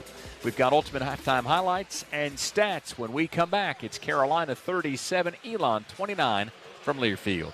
Catches it, a spin move, drop step to the baseline. Two-handed jam. Steps back for 3. Nailed it from way downtown. Drives the lane. Kaboom! Count it! And gets the foul. Are you kidding me? Keep the excitement of game day going in a Nissan. With game-changing tech that makes every drive as exciting as a game-winning buzzer beater. Get to Nissan, proud partner of Carolina Athletics. Carolina is a great university because of its students. That's why the university set a goal to raise $1 billion for student support in the Campaign for Carolina. Thanks to generous donors, Carolina has raised more than 75% of that goal. There is only 1 year left to show the world that Tar Heels can accomplish bold goals together. Support scholarships at Carolina today by making a gift of any size at campaign.unc.edu. This is Carolina's commitment and your moment. This is Carolina basketball from Learfield. This is Dwayne Hunt with Insurance Service Associates. We know that due to COVID, many people don't want to come in the office. If you need to discuss your insurance needs or just make a payment, you can come through the drive-thru, telephone us, or drop in. We want to see you, but it doesn't have to be across from a desk. Insurance Service Associates, now located at 245 East Main Street in Forest City. You know, there is a lot of misleading information about Medicaid eligibility. The Arledge Law Firm would like for you to know the truth. For instance, if you need a nursing home, Medicaid will take your home. That's not true. Another one is, if you transfer assets, you have to wait 60 months to qualify. Again, not true. And this big one, if you're already in a nursing home, it's too late to protect your assets. Not true, not true, not true. Call attorneys Gerald N. Willis, Kent Baldwin, or Martin Gerard at the Arledge Law Firm and get free consultation and learn the truth. It's more likely than you think that you may qualify for nursing home care and not lose everything you own. It's worth a call to Arledge Law Firm at 287-3338, located on East Court Street in Rutherfordton. WCAB, the music's on us. Put their money where they make one thing, the ultimate driving machine. Carolina 37, Elon 29. Dave Nathan welcoming you back to the Wells Fargo halftime show. The Heels got off to a slow start, but the ultimate halftime highlights begin with a pretty good steal and score by Caleb Love. McIntosh up high to the big man Graham, taken away by Caleb Love, and he knows what to do with it with an impressive Slam finish. So the Love steal and dunk cuts the Elon lead to 2 at 10-8. Later, the Tar Heels would take a lead thanks to R.J. Davis and some nifty outside shooting. Quick, long three is taken and missed. Leaky Black, whoa, way up in the air. Ripped the rebound away from Graham. He'll start the break. Right side Davis, transition triple, count it. 24-20 at that point. The Tar Heels lead would continue to expand with more long-distance shooting. Middle of the floor to Garcia, quickly left side to Black. Right back to Garcia, open for three, left side, count it. Garcia having a good first half. That's one of Dawson's 2 3-pointers as the Tar Heels lead Elon at the break 37-29. A little bit later on, Brady Manick went to work on the offensive glass. Still 10 on the shot clock as Love spins into the paint, goes right corner to Garcia. His three won't go. Manick slaps the rebound out to the timeline and R.J. Davis. Carolina will try again. Love, crossover, into the paint, can't finish with the left hand. There's Manick though for the putback. 37-29, Carolina with the lead at the half over Elon. We'll run through some of the stats presented by the Campaign for Carolina, creating opportunities for more Tar Heels after this from Learfield. From the mountains to the coast, 2.5 million North Carolinians are members of an electric cooperative. As a co-op member, you're part of exciting efforts to build a brighter future in the Tar Heel state through innovative energy programs that make the electric grid more efficient and sustainable. Plus, you're supporting local communities by empowering tomorrow's leaders. Learn more at ncelectriccooperatives.com/brighter. Harris Teeter has partnered with UNC, NC State, Wake Forest, and Duke to bring you the Big Four Grocery Assist Sweepstakes. Each week a contestant is chosen and they win $5 in free groceries for every assist by a Big Four school that week. Plus, one grand prize winner will be selected for the Big Four VIP shoot-around prize package. Invite up to 20 friends and family for a private scrimmage at the Big Four school of your choice. Visit harristeeter.com and look for the Grocery Assist Sweepstakes section to enter. Harris Teeter, where Tar Heel fans love to shop. This is the Tar Heel Sports Network from Learfield. At Smith Drugs of Forest City, we are continue to offer the COVID-19 rapid testing and the COVID-19 vaccinations. Please call our pharmacy at 828-245-4591 with any questions or concerns that you may have. You may also visit our website at smithsdrugsfc.com and schedule your COVID rapid 19 test or your vaccination. Again, if you have any questions, please call our pharmacy at 828-245-4591. It's that time again, time to get the flu vaccines. And Smith's Drugs in Forest City has the flu vaccinations available. Walk-ins Monday through Friday and Saturdays by appointment. And Smith's Drug is asking all their Dream Station and System 1 CPAP customers to call if you need any help with registering your recalled devices. Just call the Home Medical Department for any help or with questions at 828-245-4591. And Smith's Drugs has the Moderna and Pfizer initial shots and the boosters. They also have the flu vaccines. And November is Diabetes Month. Get 10% off diabetic socks for the month of November at Smith's Drugs of Forest City. Software code that's common to cloud servers. Those stats presented by the Campaign for Carolina.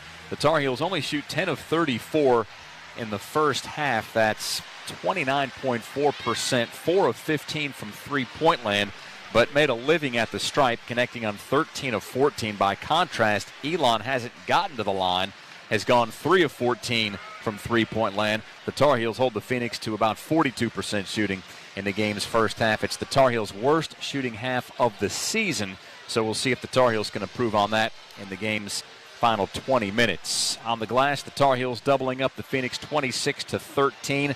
The Heels only 4 assists on those 10 made baskets. The Phoenix haven't fared much better with 4 assists on their 13 made field goals. The Heels with 5 turnovers. The Phoenix have given it away 7 times as Carolina leads at the break 37-29. We'll get you more stats in just a moment, but right now let's pause 10 seconds for a station ID on the Tar Heel Sports Network.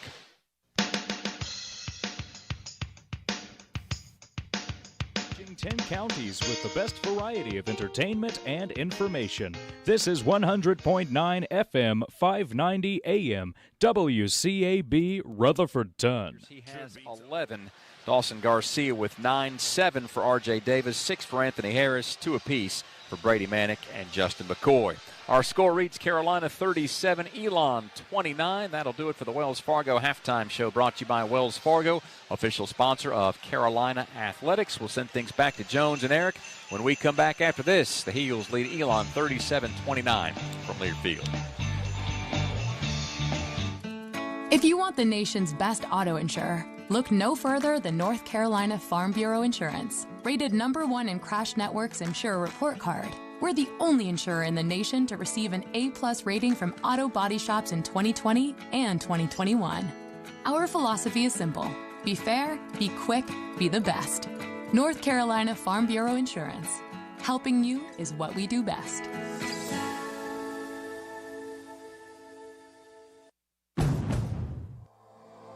On the inside, a Honda is comfortable, technologically advanced, and loaded with next-gen features.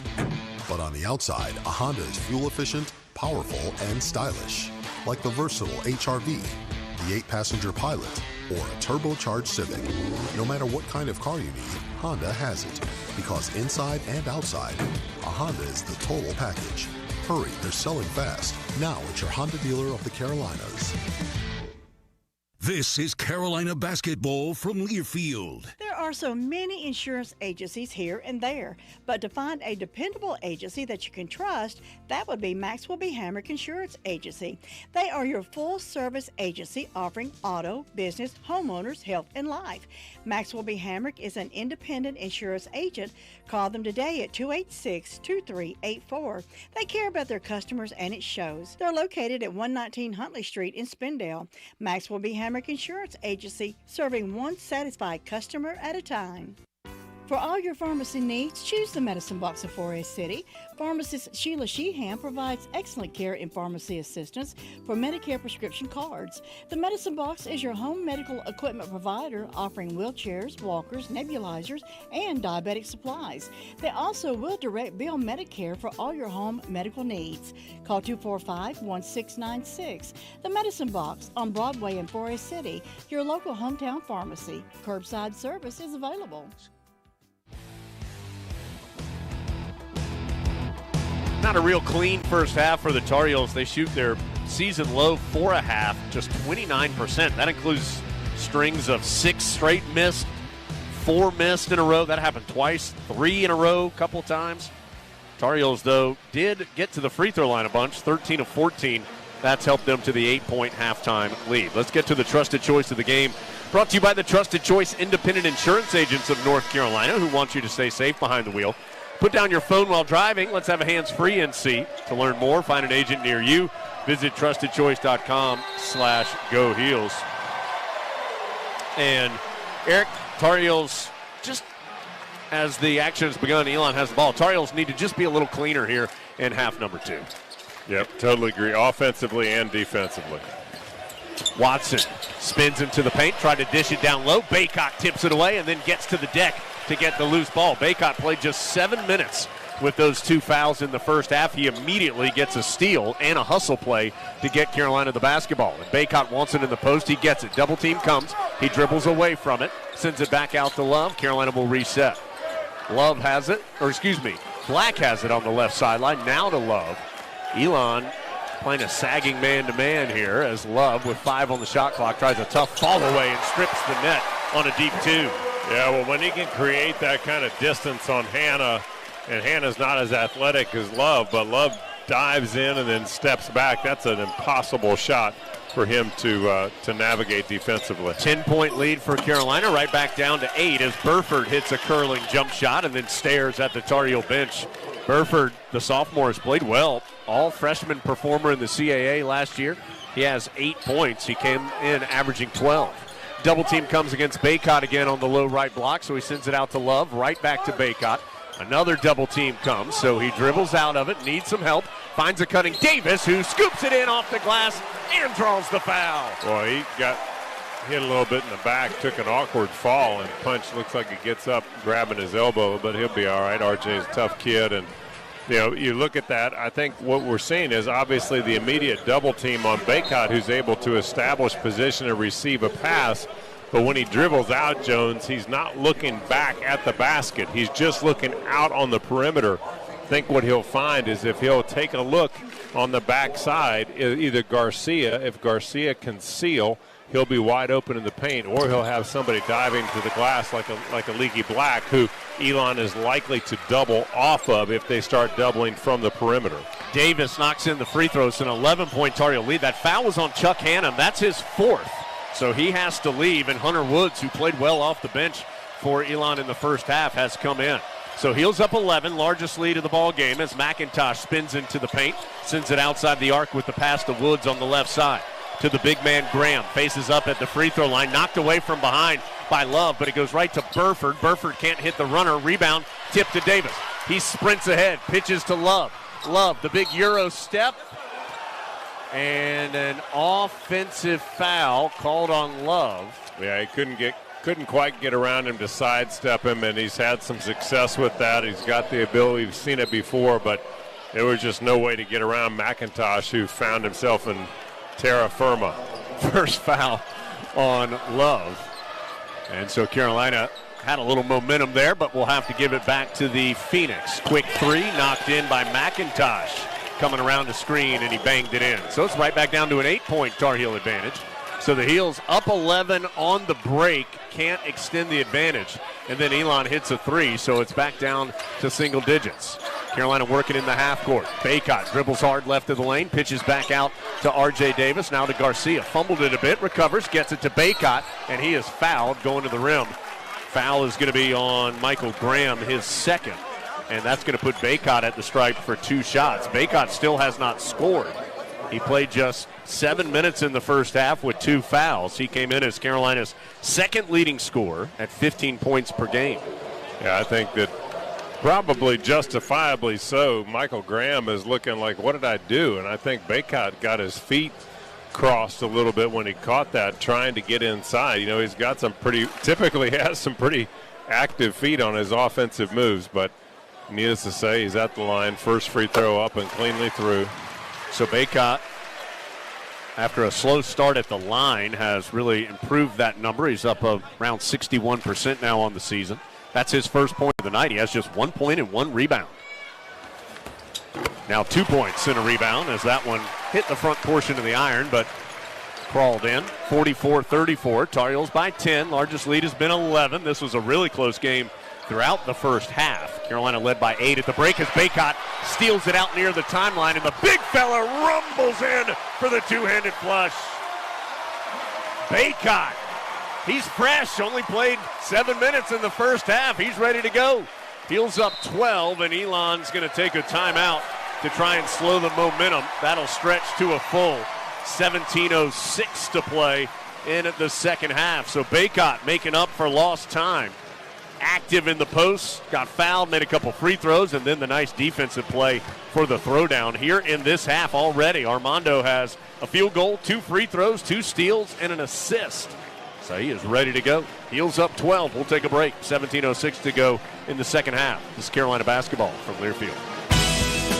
Hey, Carolina family. This is head football coach Mac Brown. As official sponsor of Carolina Athletics, Wells Fargo understands being a Tar Heel means there's no off season. With a Wells Fargo Tar Heels debit card, you can show off your Carolina pride no matter where you are. It's your colors, your team, your card. Visit wellsfargo.com and search Card Design Studio to learn more. Copyright 2021 Wells Fargo Bank N.A. All rights reserved. This is the Tar Heel Sports Network from Learfield. Great teams require a mix of solid fundamentals and that little something special. You'll find that winning combination with UNC basketball and at Refuel Markets. You can count on Refuel for those last-minute needs like snacks and drinks. And you'll also find our bean-to-cup coffees to turn an ordinary day into something special. As an official sponsor of UNC basketball, we hope you'll visit any of our locations throughout the Triangle to enjoy a unique experience before you cheer on the Tar Heels to victory. Together, let's celebrate the big occasions and the little moments, the firsts and forevers. Let's celebrate others and celebrate ourselves. Because every milestone matters, and we promise to be with you for every one of them. This holiday, shop Reed's Jewelers and Reeds.com to find the perfect gift to celebrate your life's moments. Reed's Jewelers, trusted with life's moments.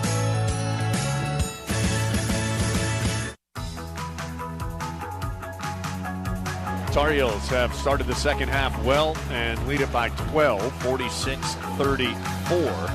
17:06 to go, second half in at the Smith Center. Elon, the visitors tonight in Chapel Hill. Harris Teeter assisting you with groceries this basketball season. Each week, one winner will receive free groceries for every assist through the Big Four Grocery Assist Sweepstakes. Visit harristeeter.com. Look for the Grocery Assist Sweepstakes section to enter. Carolina, after a great assist-to-field goal ratio in Atlanta, 21 assists on 31 field goals. Heels have just 5 assists tonight, but then again, they only have 13 made field goals.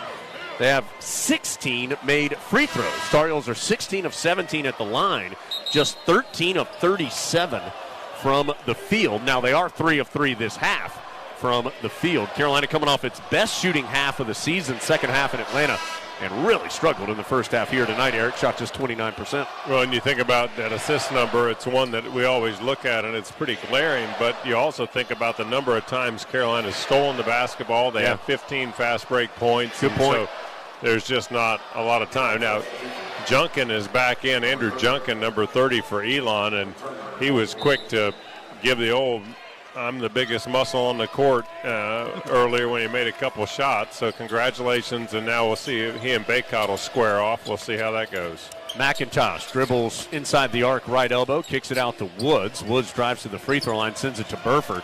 He'll pull up against the challenge from R.J. Davis, miss it from straight away. Rebound, Leaky Black went way up. Boy, Leaky's had some impressive rebounds. He soared for that one with 2 hands and brought it home. Davis has it in the front court. Heels going left to right as we see it here in the Smith Center. Bodies tumble to the ground in the paint. I think that's going to be called on Garcia for Carolina, even though he ended up face first on the deck. He's going to be called for the foul. What? That's a tough call. Got to look at the replay. Garcia's feet just got tangled up with Junkin, who was not guarding Garcia, and Garcia is going to get called for the personal, his second. Tough one there for the Marquette transfer, who had a nice first half with 9 points, but Elon's going to have the ball. McIntosh just now crossing right in the center jump circle here in the Smith Center to Junkin, high post, back to the basket. Now he faces up against Bacop and sends it with the pass right sideline to Watson as another foul. This one's called on Caleb Love off the ball as he was chasing an Elon player around some screens. Second on Love. So he becomes the third, make it fourth Tar Heel with 2 fouls. Love, Davis, Bacop, Garcia all have 2. Love has 2 this half. Inbounds goes to McIntosh. Again, some collisions as McIntosh and Love had a big bump, but they both stay on their feet. McIntosh now trying to back in left of the lane against Love. Sends it out with the pass on the right wing where the three-pointer is missed, and a rebound foul going to be called on Elon's Junkin as he and Bacop were wrestling underneath. Foul on Junkin, his second, third on Elon. 16:06 to go. Carolina up 12, 46-34. See if Carolina can pop off a run here to get some space. Garcia deep on the right wing in the forecourt for Carolina. Up high to Bacop, quickly swings it left side to Black. Now to Love up high. Gets a screen from Bacop. Stops, kicks it out to Garcia. Open look for 3. Some side spin on that one, no good. Ball is loose on the floor. Elon able to come out of there with the save as Watson able to save it out to McIntosh. McIntosh will pull up for the long jumper and swish it in. That's a 3. He's hit 3 of them tonight, including 2 this half. Carolina still can't quite get away. It's just a 9-point Tar Heel lead, 46-37. Carolina's really struggled in the half court, and that's where they are now. Garcia up high to Bacop. Quickly to Love on the left wing. Love, he's going to try a long triple. Looks good, is good. Boy, Love single-handedly keeping Carolina's offense afloat. He has 16 tonight, including a couple of long three-pointers. 49-37. Junkin in the paint against Bacop. Pivots, goes up, blocked. Bacop has something to say to him. Here come the Tar Heels the other way. Love wants a screen from Garcia. He gets it. Love going to try another three. That one was on line, but off the back iron.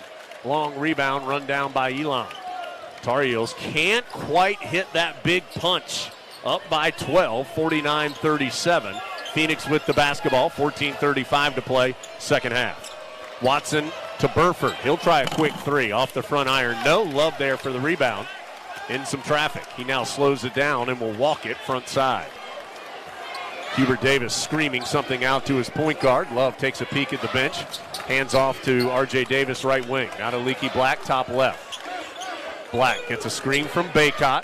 Whips it over to Garcia. In the post it goes to Bacop against Junkin.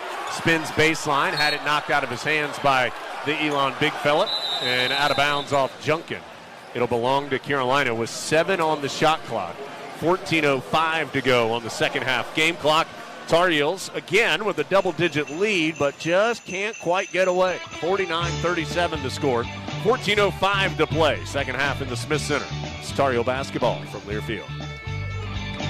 The MT1 Series tractor from LS is a powerhouse packed in a compact footprint, and it's now available with high-capacity loader attachment. This tractor loader package provides you everything you need to get the job done right. Visit your local dealer or check us out online at lstractorusa.com to experience the LS difference for yourself. Rules, restrictions, eligibility, and participation may apply. This is Jones Angel, voice of the Tar Heels. And as a parent, I know nothing is more important than the safety of our children. More than 22% of teen-involved crashes per year in North Carolina are the result of distracted driving. Help protect our teenage drivers by ensuring they practice safe driving habits and avoid distracted driving. Always encourage your teens to put down the phone while driving and lead by example. Let's have a hands-free NC. Brought to you by Trusted Choice Independent Insurance Agents of North Carolina. Learn more at trustedchoice.com/Go Heels. From star athletes to super fans, UNC Health is dedicated to caring for champions of all kinds. For you, the latest advancements and our greatest expertise are always in play to deliver personalized care with the utmost compassion. It's the kind of care that keeps champions like you and your family in the game when it matters the most. See our lineup at unchealthcare.org/sports.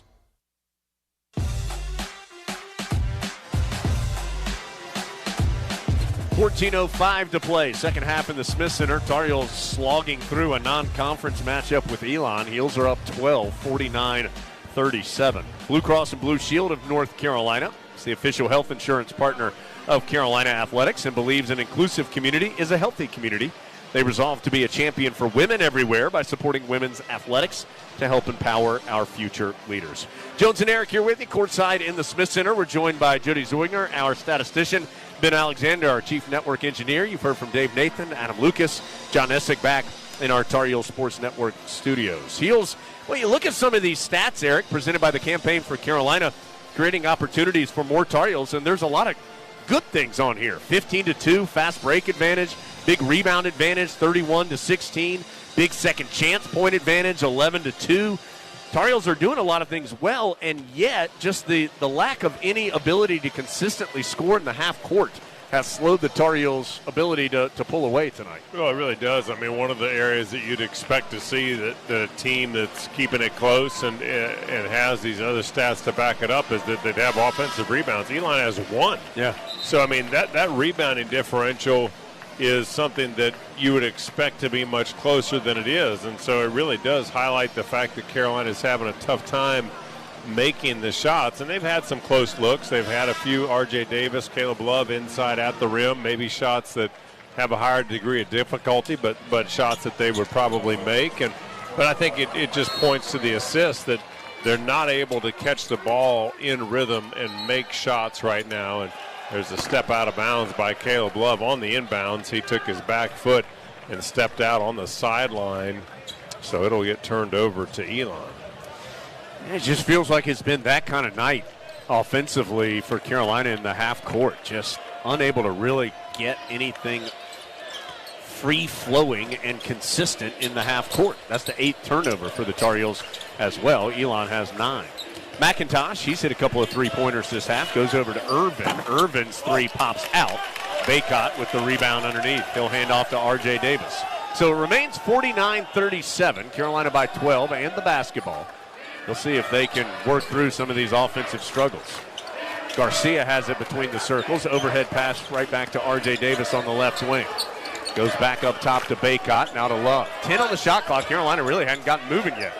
Now Leaky Black has it on the right wing, back out to Love. He's just going to chuck up a long distance three. Holy cow. I guess if it goes in, it's perfectly fine. Yeah, it just feels like a little bit of a bailout because you're right, Jones. They never really got what they wanted, and they're relying upon Caleb Love to make those shots. Thankfully, he's made a couple, but that's not an every night something you want to have to rely upon. 19 for Love. Carolina's lead is 15.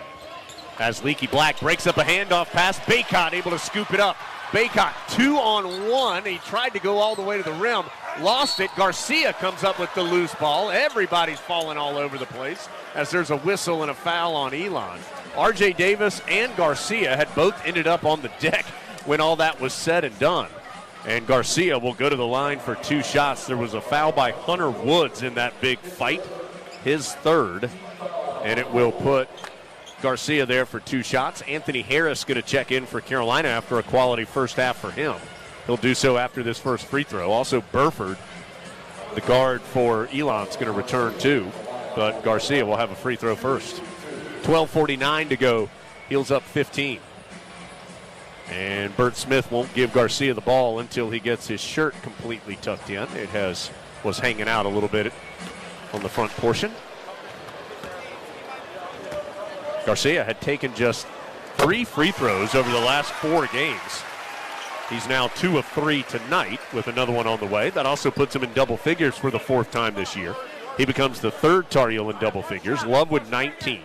Davis and Garcia with 10. Score now 53-37. Carolina by 16. And Garcia makes them both. He has an odd spin on his shots. It's almost a side spin. He's got a little bit of a hitch in the giddy up, but he's also shoots a flat shot. Yeah. You know, you really see it on his three-pointers that the trajectory is much flatter than a guy like R.J. Davis. He goes out, he being Garcia, as Manick checks in. Burford on the drive, tried to kick it out to Irvin, knocked away by Love. Both teams battle for it. Love tips it to Anthony Harris. Back to Love. Thought about the three. Instead, he's going to take it to the rim. Missed the one-handed tomahawk attempt. I think he took off too early down the left baseline. Meanwhile, Elon misses a three on the other side. Love back in the action, gets the rebound. Heels up 17, and Love is fouled on the drive. I'm telling you, had it gone in, you'd have seen it forever. But I think Caleb just took off a little too early on that left baseline and couldn't quite finish the transaction. As it is, it ends up being a foul after a couple of exchanges on Burford, his second. 5th on Elon this half, so no free throws. Carolina will inbound with a 17-point lead and 12:13 to go. It's an 8-0 run for the Heels over the last 3+ minutes. Taking a minute to wipe up some moisture on the court. There's just been a lot of activities and bodies on the floor here in this first 8 minutes of the second half. You know, Jones, there was another, I think it was against Georgia Tech where Caleb took off and we didn't think he was going to make it, and he got there and dunked it, but it was, you know, it's one of those things where I think he thinks he can take off from further than maybe he can. Boy, what a drive by Harris. Couldn't finish high off the glass. Bacop battling with the whole Elon team. Gets the loose ball rebound. As he tried to go back up, it was blocked out of bounds. But an A for effort there by Bacop. He was wrestling with 3 different Elon players, and he'll have the possession for Carolina after this timeout. Tar Heels on an extended 8-0 run here. They've stretched the lead to 17. 54-37 with 11:58 to go. Heels have 18 on the shot clock when we return. Tar Heel basketball from Learfield. North Carolina's 26 electric cooperatives recognize the best classroom projects and the teachers who create them through the Bright Ideas Education Grant Program. These grants provide funding for creative projects in grades K through 12. Congratulations to Bright Ideas grant winner Amanda Haney of Oakwood Elementary in Yanceyville.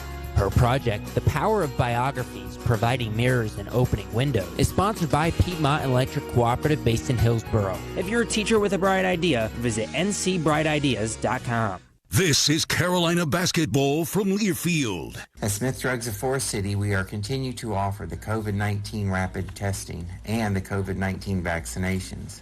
Please call our pharmacy at 828-245-4591 with any questions or concerns that you may have.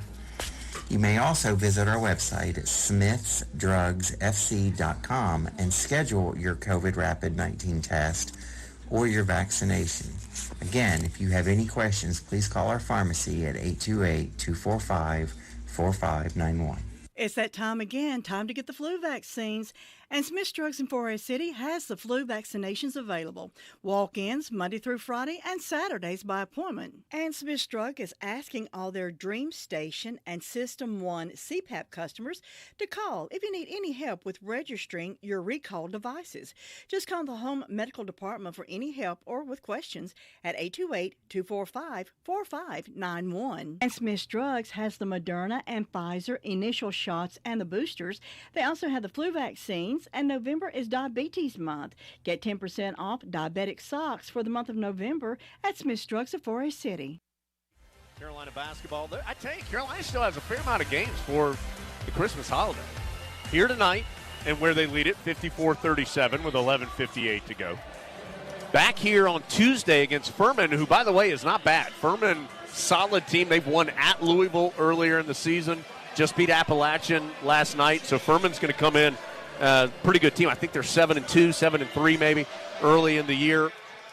Then that big matchup with UCLA in Vegas. That's a week from tonight as part of that CBS Sports Classic. And then still one more game after that. Carolina plays Appalachian here in the Smith Center on the 21st. So there's a fair amount of action for Carolina here. 4 games in 10 days before then they don't play for 8 days over the Christmas holiday. So, Eric, a lot of opportunity here, including tonight, for Carolina to continue to try to get better, get some on-court chemistry, and the second half certainly been better as they lead Elon 54-37. You know, I mean, I hate to say it because it sounds like a loaded excuse that you can say every year, but I really do think there's a little bit of this exam break that you always have a risk of a slow game. And, you know, Carolina, whether that's the case or not, Carolina certainly has the need to play. As you said, play those games, get as many under your belt as you can, because we've seen them at their lowest. We've also seen them at their best here in the last couple games prior to tonight. And so getting some consistency, building that, is only going to happen through experience. Bacop outside the arc sends it to Manick, who's in. He'll try a quick 3 off the back iron. Manick's had a lot of good looks tonight, but has been unable to cash in. He is just 1 of 6 from the field, 0 of 5 from three-point range. He came in shooting better than 41% from behind the arc. Left corner, 3's taken by Elon, missed everything as Hunter Woods shot it too strong, fell into the hands of R.J. Davis. Gets it to Harris, down low to Bacop, out to Love. He'll go in the post with the pass to Manick. Pivots, lost the basketball, and out of bounds off the Oklahoma transfer, who is frustrated. You can see it on his face as he is not having the success that he wants, as he kind of sulks back to play defense. Love stops him to say something to him as Manick turns it over on the play. 54-37, Carolina by 17. Woods down low to Irvin, got free from Anthony Harris and is able to score. Nice move there by Irvin. Harris was gambling just a bit on the pass and got out of position after that. So Elon stops that 8-0 run for Carolina and gets back down to a 15-point deficit for the Phoenix. Inside to Bacop. Late double team comes, spins baseline. Now he's caught in that double team. Able to bounce it out to Harris. Harris, runner in the paint, no good. Both teams crash the glass, tips to Elon. Carolina by 15, 10:40 to go in the second half. Long two-pointer taken and made. I believe it was McIntosh. It was. We were screened off by the head coach, Mike Strachey, but it was McIntosh wrapping around a screen and knocking it in. So Elon with a couple of baskets in a row, 4 quick points. They've cut Carolina's lead down to 13. R.J. Davis spinning to the free throw line, kicks it out to Harris. Right back to Davis in the right corner, trying to get it down low to Manick, gets it to him. Manick Pump fake, hands off to Bacop. Nice pass, nice finish as the big man throws it home. Yeah, just an unusual double team coming from Elon to come over and to see that double team against Manick, but to do it off the hands of Garcia, or excuse me, off of Bacop. Bacop, gosh, couldn't get that. It's a tough name. Heels up by 15. McIntosh has hit a couple of tough jumpers and hits another. Fall away right of the lane for 2. Yeah, he's been impressive tonight. 5 of 8 from the field. A tough little guard. That includes 4 of 4 this half as Davis kicks it out in the front court to Harris, now to Love. Love guarded by McIntosh, passes to Bacop left elbow. Thought about the jumper, instead goes hard and finishes off the glass. It's always a little bit surprising to me when Bacop initiates that contact on the dribble. Both players are moving, but how he can have as soft a touch. And he gets another steal, Eric, and he's going to get wrapped up from behind. That'll be an intentional foul by Michael Graham as he's just frustrated that Bacop's been taking him to school here in the second half. And Graham going to pick up the personal. That'll give Bacop free throws, and Carolina's going to get the basketball. Foul on Graham, his 3rd, and 6th on Elon this half. That pass up top has been intercepted by R.J. Davis, by Caleb Love, twice by Bacop, by Anthony Harris. So Bacop's going to get 2 free throws by himself at the free throw line, and then Carolina will get the basketball. 4 steals by Bacop. First free throw, back iron, took a trip all the way around the rim and wouldn't go in, so he'll get one more. 9:12 to go. Heels up 15, 58-43. Second one for Bacop, all by himself at the stripe, and missed them both. So Bacop, who had made a pair earlier, misses a deuce there. And Carolina's going to take this opportunity to sub, including DeMarco Dunn coming in for the first time. Dunn, this will be the 4th game he's played. So Carolina has now Love, Dunn, Black, Garcia, and Bacop. So Leaky Black, DeMarco Dunn, and Garcia all coming in. Harris, R.J. Davis, and Manick sit down. See if Carolina can make that good defensive play by Bacop pay off, as now they have possession. Down low it goes to Garcia. One-on-one with Irvin. He should be able to go right over him, and he does. Yeah, good move by Garcia that time, as Irvin, who's been a really nice player for Elon tonight, has done good things on both ends of the court, but he had no match for the height of Garcia in the post. Yeah, Irvin listed at 6'5", Garcia close to 7 feet. 60-43, Carolina's matched its largest lead. McIntosh, who's been hot this half, tough fall away against Leaky Black, well short. Rebound goes right into the hands of Bacop. Bacop has 8 points and 5 rebounds now after not scratching in the first half due to fouls. Love to DeMarco Dunn, the freshman from Fayetteville. Enters the post with the bounce pass to Garcia, again against Irvin, this time on the baseline. Garcia spins baseline, forces it up, but gets his own rebound and puts it in. I think we've identified a soft spot. Yeah, I think the Heels recognize that mismatch there, Eric, as Heels now up 19, their largest lead. McIntosh, penetration, pitches out to Watson. Couldn't pull the trigger, though, as the pass was low. Hands off to Hannah, who's back in. Now to Irvin. He'll try a guarded 3 and knock it in. So Irvin, who's been getting beat up on the defensive end, makes up for it with a long triple there. And it's a 16-point Carolina lead, 62-46, with 7:47 to play in the second half. Garcia outside the arc this time at the right wing to Bacop. Quickly left side, it goes to Leaky Black. Foul off the ball. It's going to be on Elon or somebody in the post. I think it might be Irvin. Irvin again. He was trying to hang on against Garcia. That'll be the second on Irvin, 7th on Elon this half, so Garcia will have a 1-and-1 when action resumes. 7:40 to go. Carolina has led by as many as 19, currently up 16, and going to the free throw line when we return. Tar Heels have 17, make it 19 points off turnovers tonight. They have 17 fast break points. That's the season high. Doing some good things and starting to find a rhythm here. Up 16 with 7:40 to go. Tar Heel basketball from Learfield. And we're back with breaking news. The new Coke Zero Sugar might be the best Coke ever. That's right, Jim. With an improved taste and 0 calories, the new Coke Zero Sugar is a must-try for any Coke fan. So make sure you... Jim. Jim. We're on the air. Ooh, yes, this tastes like the best Coke ever to me. Your thoughts, Jen? Well, can I have a sip? Jen, we're in the middle of reporting the news. I need to try it first. For any surface and every season, there's a Continental tire that delivers superior performance. From ultra-high performance tires like the Extreme Contact Sport, to passenger touring tires to all-terrain light truck tires like the Terrain Contact AT.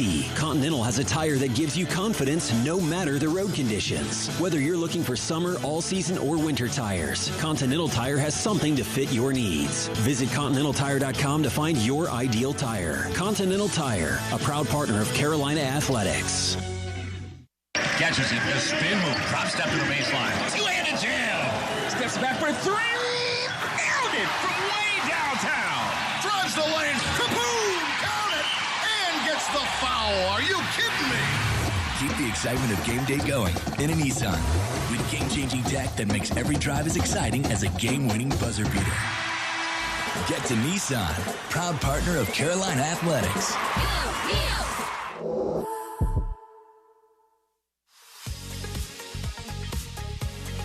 7 minutes and 40 seconds remain in the second half in at the Smith Center. Good holiday crowd here tonight as the Tar Heels hosting Elon. 25th all-time meeting between these two. Just the fourth time, though, that they've played since 1950. Carolina owns a 20-4 advantage in the all-time series. Elon's wins came in 1913. Actually, they won twice in the calendar year of 1913, 1915 and 1918. So it's been a while since the Phoenix have been able to top the Tar Heels. And right now, Carolina's in good position. Still 7:40 to go, but Carolina is up 16. Eric, listen to this distribution of points. And by the way, I'm Jones. He's Eric. We're courtside in the Smith Center. 2-pointers. Elon's actually outscored Carolina 28-26. 3-pointers. The teams are tied with 18 total points. It's, of course, the free throw line, where Garcia will be for a 1-and-1. Carolina is 18 of 21 at the stripe. Elon has not taken a free throw tonight, so that's a, obviously, plus 18 advantage for Carolina at the stripe. Yeah, it's almost mind-boggling because we've seen some of those Elon guards, example, Burford, who's driven to the basket, has just not been in a position where Carolina has felt the need to contest it and foul, but there have been all kinds of options, and Carolina's been loving the foul line as Garcia makes the first one. Second one is up and also off the back iron, but into the hands of Leaky Black on the offensive glass. So then Leaky turns it over, trying to kick it out to Caleb Love, and then DeMarco Dunn fouls in transition. So here come the first free throws for Elon, as Dunn, the rookie out of Tucson, Arizona, is what he lists as his hometown, but he did play the final couple years of high school ball in Fayetteville in Westover, where actually they retired his number a couple of weeks ago. So the first free throws of the night belong to Torrence Watson for Elon. He's an 86% shooter, and he'll up that by knocking it in. R.J. Davis and Brady Manick going to return. Love and Bacop will get a breather. They've been the best two players for Carolina in this second half, Love and Bacop. So we'll see how Carolina does with Davis, Dunn, Black, Manick, and Garcia. 7:33 to go. Carolina's lead is 15 after both free throws good by Watson. 63-48, the scoreboard total. Hubert Davis barking something out to R.J. Davis. Tar Heel guard didn't see him at first, but now he does. Gets a high screen from Garcia, a little pocket pass to the Marquette transfer, but Garcia then put it on the ground and lost it. Then Elon gives it right back as McIntosh was trying to pitch it over to the left sideline where a teammate Wooten resided and just lost the ball and sent it right into the bench. Well, I think Garcia was just thinking, I'm going to be able to have essentially a layup, and just forgot to grab it. R.J. Davis goes in the right corner. Manick, quick trigger three, short. Manick's trying to shoot himself out of this funk that he's in tonight and just unable to do it to this point as Burford gets deep, and he is rejected on the fast break by Black. It'll be a jump ball in the arrow to Carolina. Boy, Leaky Black has been so good defensively, Jones. Well, he doesn't have a point, Eric, but you're right. I mean, 7 rebounds, 3 assists, good defense. All year he's affected the game this way without scoring a ton. And I think it's his confidence has improved as well, and you just see that he's not trying to take shots. He's not a shooter that is a threat. R.J. Davis misses a fall-away three, and R.J. comes up a little gimpy as he got tangled up almost in the stands, I think, on that left sideline after the three. As driving in for Elon is Watson, makes a nice pass to Hannah for the bucket. So this game not done. 6:29 to go. Tar Heels are up 13 at 63-50. Elon's made 5 of its last 7 shots to creep a little closer after the Heels were up 19. Garcia flips it down low to Manick. Got good position in the post, elevated and threw it down. Just the second bucket for Manick, but he earned that by sealing off Watson in the post. 65-50. McIntosh now earning the defensive assignment from Leaky Black. Goes to Burford between the circles. Drives hard on the right and is able to bank it in. Burford has been aggressive tonight. He's in double figures for the 5th time this season as Love going to come to the scorers table for the Heels. Davis just 4 of 10 shooting tonight. Dumps it in the post, right block to Manick. Back to the basket. Manick backing in. And a charge called as he banged with his defender, Watson. It's a fine line. It's a fine line. If you're going to bang like that, I mean, any kind of accentuation on the defensive side is going to come off, and there was enough contact to legitimize that call. Whether it had a little bit extra on the defensive side, who knows? But you got to be careful. When you bang, you are bound to get the... As Garcia knocks away the pass out in the middle of the floor, had some trouble gathering it in, but finally did and laid it home. Garcia's had a nice night. He has 18 now. 19 for Love and 18 for Garcia as Carolina continues to take away that high pass up in the center jump circle area and had some runouts.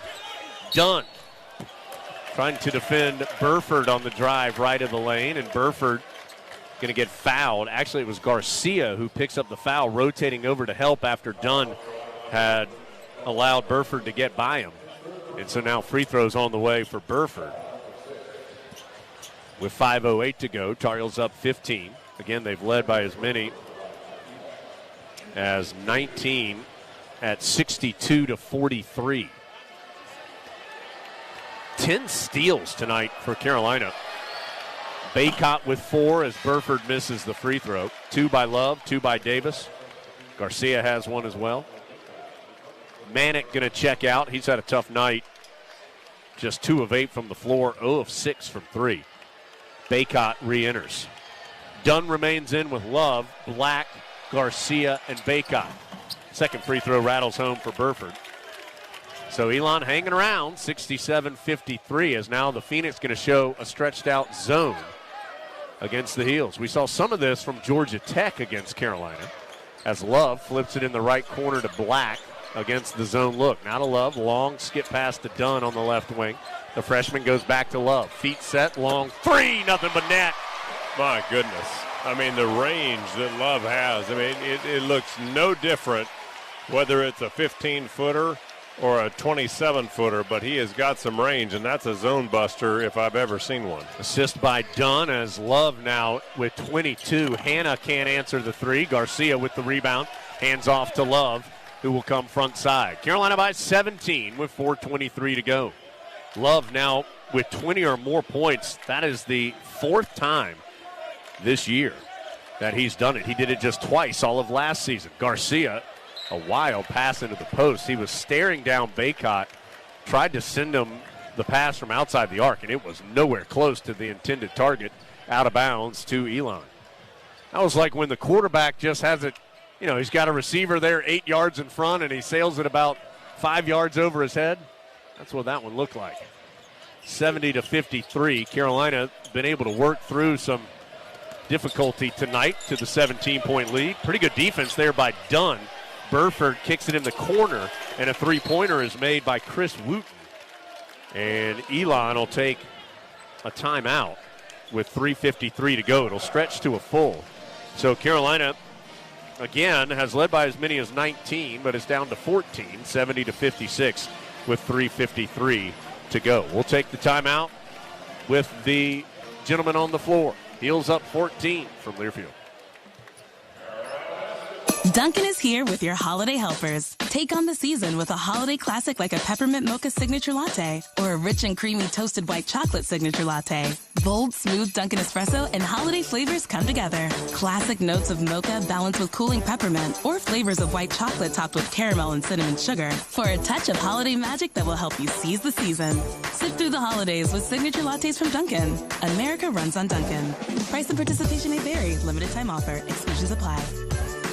This is the Tar Heel Sports Network from Learfield.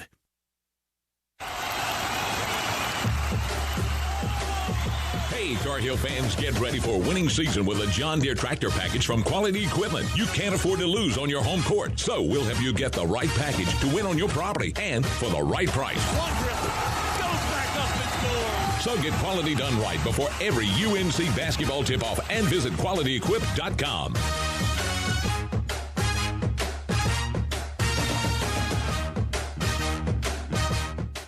Whether it's 12 miles to the Pee Wee football comeback of a lifetime, 80 miles to your first hole-in-one, or more like 8 shots to the first hole.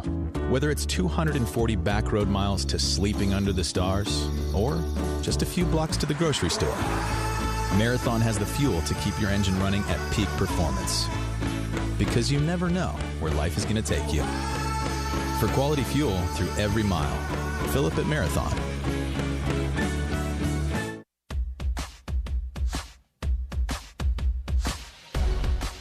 Tar Heels up by 14, 70-56 with 3:53 to go.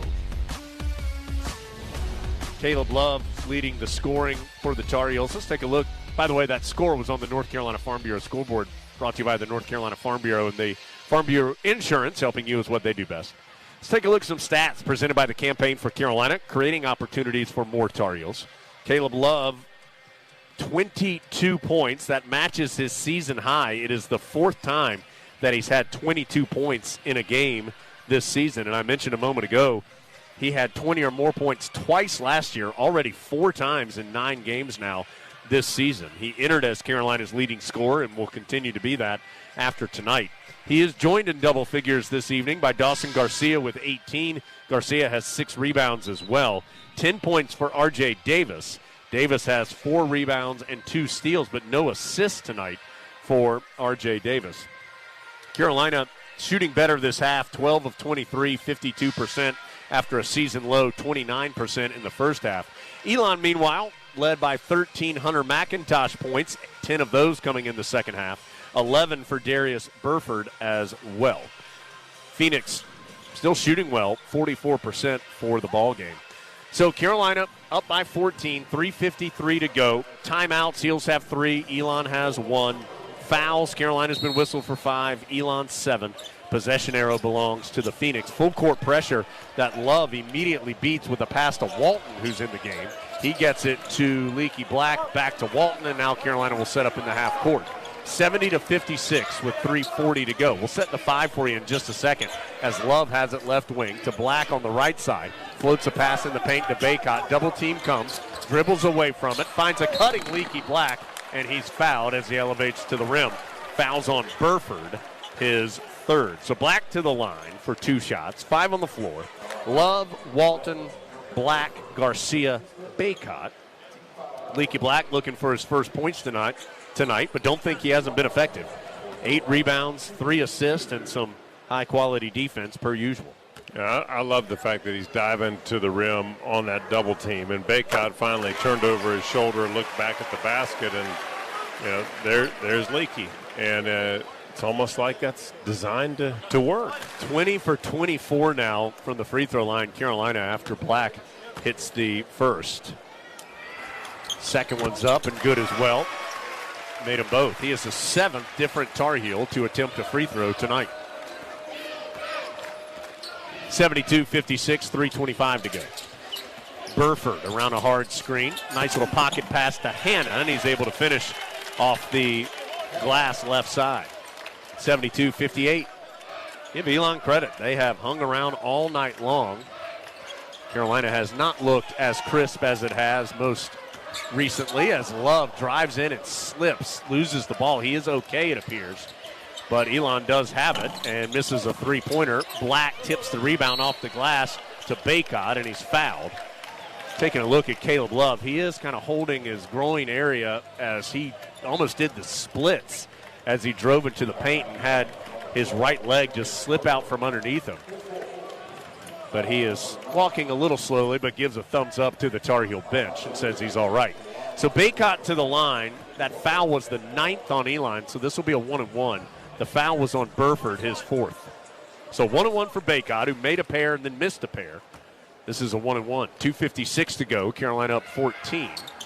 And now 15 as Bacop makes it, and he'll get the second of the 1-1. Bacop trying to get in double figures. He has 9 after not scoring in the first half due to the foul trouble. He'll have to wait as the second free throw's off the back iron. 73-58, Carolina by 15. Largest lead's been 19 after a sluggish first half. McIntosh guarded tightly by Leaky Black. Gets to the left block, has to kick it out to Woot. Guarded by Garcia on a mismatch. Sends it back out to McIntosh. His 3 is off the front iron. Rebound brought up off one bounce by Kerwin Walton at the top of the key. He'll wait for his teammates to catch up and pitch it back to Love to set it up. 73-58. Carolina, a workman-like 15-point lead. Leaky Black deep on the left wing to Walt. Walt can't get into the paint, so he steps back outside the arc, right wing.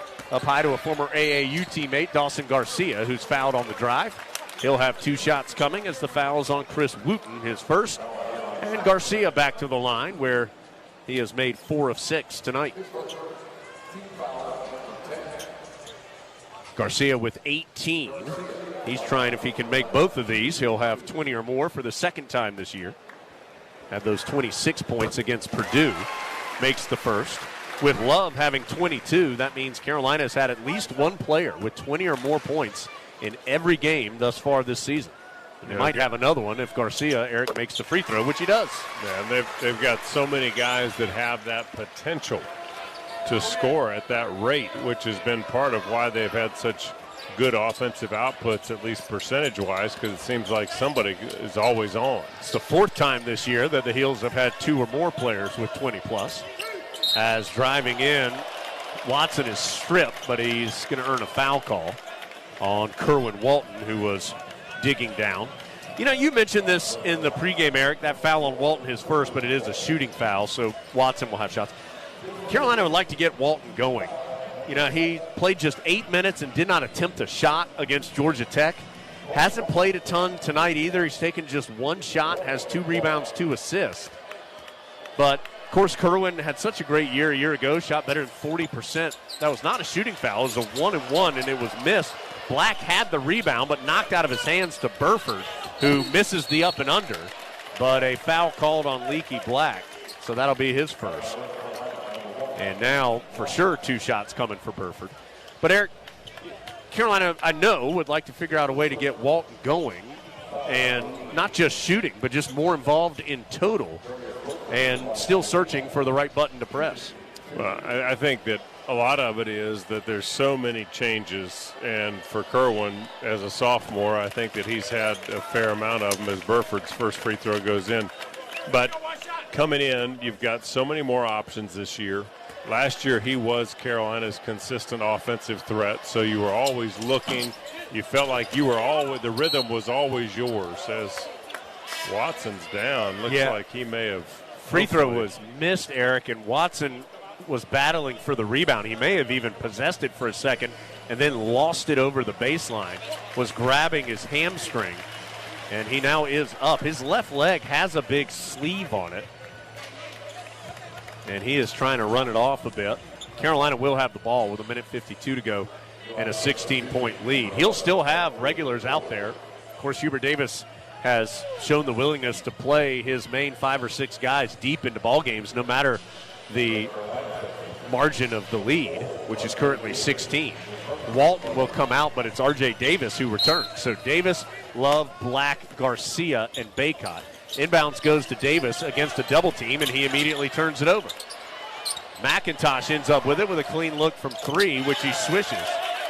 And so Elon cuts it down to a 13-point deficit with 98 seconds to go as Davis, being banged around in the backcourt, is able to keep his feet, get the pass to Black, long cross court toss to Caleb Love. Now to R.J. Davis. So Carolina's lead is down to 13 here with 1:23 to go. Love is out of bounds on the left sideline. Second time he stepped out of bounds there due to pressure once earlier, maybe about halfway through the second half, and then this one costly because that's back-to-back turnovers for Carolina. And look, you got 1:20. You feel like you're in pretty good shape, but you're up by 13. Yeah, messy finish here as a three-pointer. Quick one by McIntosh is missed, and rebound to Carolina. McIntosh has 16, including 3 made threes this half. Love. Boy, a lot of contact on the sideline. Carolina now just playing keep away, and finally a foul is called. Boy, that was some physical defense by Elon, and eventually R.J. Nord, a 6'3 freshman from Decatur, Georgia, who just checked in, is called for the foul. And it'll be Davis at the line for 2 shots as Carolina trying to just get to the locker room here. Tar Heels never really feel like they've been in danger of losing this game, but they've also never been able to pull away. Led by as many as 19. It's been whittled down to 13 as Davis's free throw won't stay in. He'll have another. He's 1 of 2 now tonight after coming in 18 of 20, 90% on the season. Under a minute to go, 57.8 seconds remain. Second one for Davis is good. Boy, he's got such a pretty shot. Touch, release, spin, arch, all that for RJ. He's just 4 of 10 tonight. He's had a tough night, as many Tar Heels have had from the floor. Burford gets deep, kicks it out to McIntosh. Good recovery from Black, who then tips it away for a turnover into the hands of Bacop, and another foul. This one's on Hannah, and he's fouled out for the 10th time in his Elon career. First time this year. It's just his second game.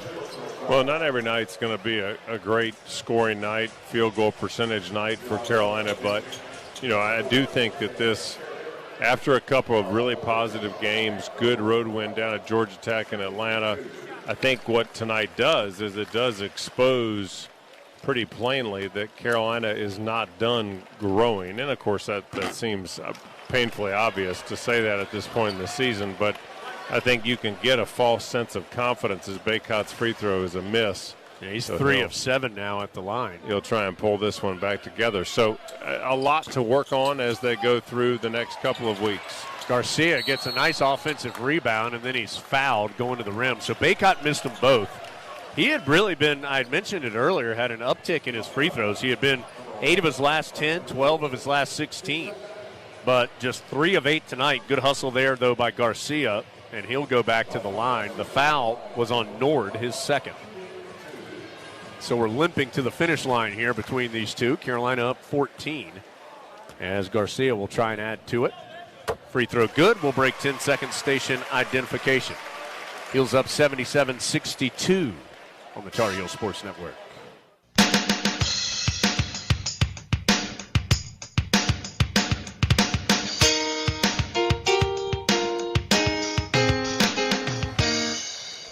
Thank goodness free throws are a part of the game of basketball. Tar Heels now 27 of 35 tonight, including Garcia making a pair there. He now has 22. He and Love each with 22. As Elon starting to bring in some reserves, and Carolina will do so as well. In fact, they'll empty the bench completely. Ryan McAdoo, Creighton Lebo will get in the action for the first time. This is also the first action for McAdoo. First action for Rob Landry, junior from Greensboro, Pierce Landry's son. First action for Jackson Watkins, a junior from Richmond, Virginia. And Dewey Ferris is in as well. Second time that Ferris has played. So that means everybody will have played tonight for Carolina who's available except Dontrez Styles, the rookie from Kinston. Under a minute to go, Carolina up 78-62. Elon has emptied the bench as well. Sam Sherry, Charlie Mendes is in. So is Nord, who lost the ball on the jump shot. McAdoo goes behind the back in transition, but missed the up and under layup. And then a foul is called after that. It's on Jackson Watkins, his first. Well, McAdoo was going to make his first appearance of the season be a good one as he went behind the back on the drive. But, it was a great-looking play. And tried to go up and under from the right side after that. Couldn't quite finish. Charlie Mendes, a fifth-year senior from Carborough, is going to be at the line for a 1-and-1, and he gets in the scoreboard, or scorebook, with the free throw. 78-63, 23.5 to go. As Carolina just trying to finish off this victory. Second free throw no good. Jackson Watkins on the deck gets the rebound. McAdoo slipping and sliding, comes front side to Watkins. He's going to drive hard on the right. Leaves it for Dewey Ferris, who lays it in. Nice drive and dish from Watkins, and the finish from Ferris. 80-63. Elon almost turns it over on the other side, ends up in the right corner where a three is missed. Rebound, Karams to Watkins, and the final horn sounds. So it was never perfect tonight for the Tar Heels. Although Dewey Ferris and Jackson Watkins are excited at the horn for their quality play there in the final minute. It was never perfect tonight for the Tar Heels. A little sluggish early, fought through some exam rust, but they are able to stretch themselves past Elon tonight without being pressured a bunch. 80-63, the final score. The Tar Heels win it by 17. So Carolina improves to 7-2 on the season. Still 1-0 in conference play. Elon continues to play this really difficult schedule. They still have a trip to Arkansas upcoming as well. And the Phoenix fall to 2-8 on the year. So Carolina able to outlast Elon tonight, 80-63. The final Coke Zero Sugar postgame report coming up after this. Yeah, it's Christmas time. Play those bells. Tar Heels win it from Learfield. The perfect tailgate. All you need are your friends and the 2021 Ford F-150 with the available Pro Power onboard. It's like a mobile generator to power your tailgate all game long. It's this tradition of toughness and innovation that's made Ford F-Series America's best-selling truck 44 years straight and counting. Make your game day traditions bigger and better season after season. Check out the 2021 Ford F-150 at your Carolina Ford dealer. Based on 1977 through 2020 calendar year total sales. Every basketball fan knows that playing at home is an advantage. But when you're ready for a home, the competition can be fierce. A verified approval letter from Rocket Mortgage can help. It tells sellers that your offer is good, helping your bid compete with cash buyers and giving you an edge in the home buying market. So when your finances need a home court advantage, Rocket can. Get started at RocketMortgage.com. Rocket Mortgage, proud supporter of college athletics. A verified approval is based on an underwriter's analysis of your individual financial information on the title report. Call for cost information and conditions. Equal housing lender license in all 50 states and on westconsumeraccess.org number 3030. For any surface and every season, there's a Continental tire that delivers superior performance. From ultra-high performance tires like the Extreme Contact Sport, to passenger touring tires, to all-terrain light truck tires like the Terrain Contact AT. Continental has a tire that gives you confidence no matter the road conditions. Whether you're looking for summer, all-season, or winter tires, Continental Tire has something to fit your needs. Visit ContinentalTire.com to find your ideal tire. Continental Tire, a proud partner of Carolina Athletics. This is Carolina basketball from Learfield. For all your pharmacy needs, choose the Medicine Box of Forest City. Pharmacist Sheila Sheehan provides excellent care and pharmacy assistance for Medicare prescription cards. The Medicine Box is your home medical equipment provider, offering wheelchairs, walkers, nebulizers, and diabetic supplies. They also will direct bill Medicare for all your home medical needs. Call 245-1696. The Medicine Box on Broadway in Forest City, your local hometown pharmacy. Curbside service is available. There are so many insurance agencies here and there, but to find a dependable agency that you can trust, that would be Maxwell B. Hamrick Insurance Agency. They are your full-service agency offering auto, business, homeowners, health, and life. Maxwell B. Hamrick is an independent insurance agent. Call them today at 286-2384. They care about their customers, and it shows. They're located at 119 Huntley Street in Spindale. Maxwell B. Hamrick Insurance Agency, serving one satisfied customer at a time. Nobody gets a better deal than the customers at Sisk Family Ford. They have a proven record of the best deals. Sisk Family Ford, Rutherford County's only locally owned new car dealer, has recently been recognized as the #1 Ford dealer in customer satisfaction in the Southeast. That speaks well of their commitment to serve their customers well. Look for all the new design 2021 F-150 at Rutherford County's only locally owned new car dealership. That's Sisk Family Ford, Oak Street, Forest City. Hi, it's Jones Angel. Thanks for staying tuned to our friends friends here in Rutherford County.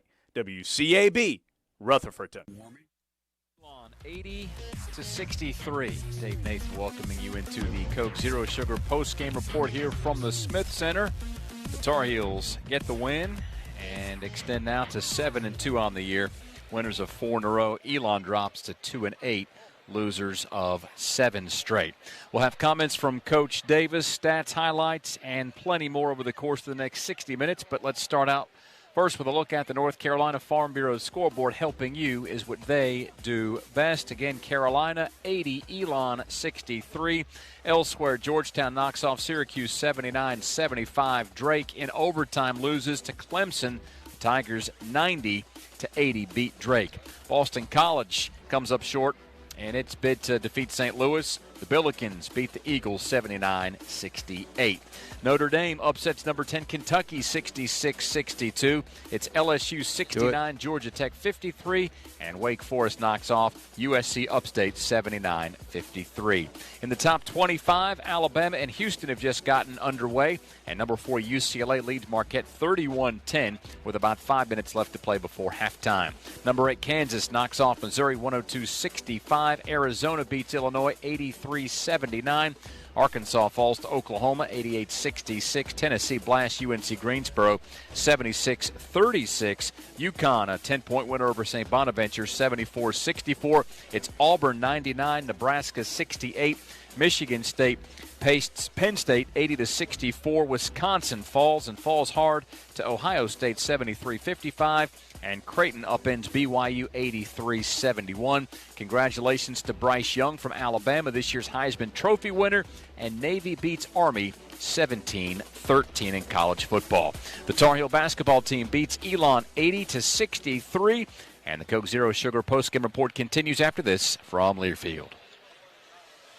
Hey Carolina family, this is Athletic Director Bubba Cunningham. As official sponsor of Carolina Athletics, Wells Fargo understands being a Tar Heel means there's no off-season. With the Wells Fargo Tar Heels debit card, you can show off your Carolina pride no matter where you are. It's your colors, your team, your card. Visit wellsfargo.com and search Card Design Studio to learn more. Copyright 2020 Wells Fargo Bank N.A. All rights reserved. From star athletes to super fans, UNC Health is dedicated to caring for champions of all kinds.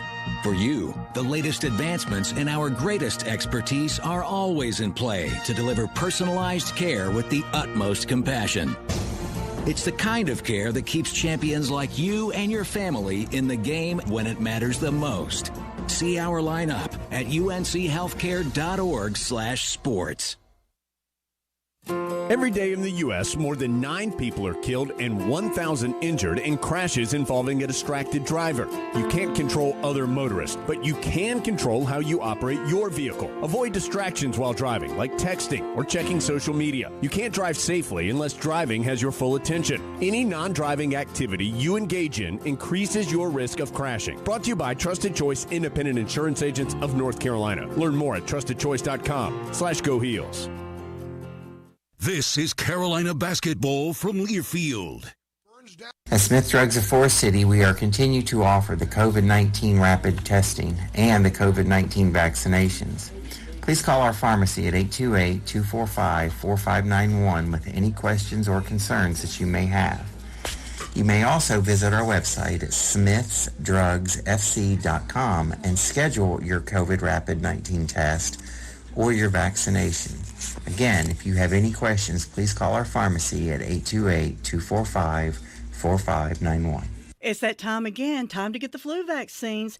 And Smith's Drugs in Forest City has the flu vaccinations available. Walk-ins Monday through Friday and Saturdays by appointment. And Smith's Drug is asking all their Dream Station and System 1 CPAP customers to call if you need any help with registering your recalled devices. Just call the Home Medical Department for any help or with questions at 828-245-4591. And Smith's Drugs has the Moderna and Pfizer initial shots and the boosters.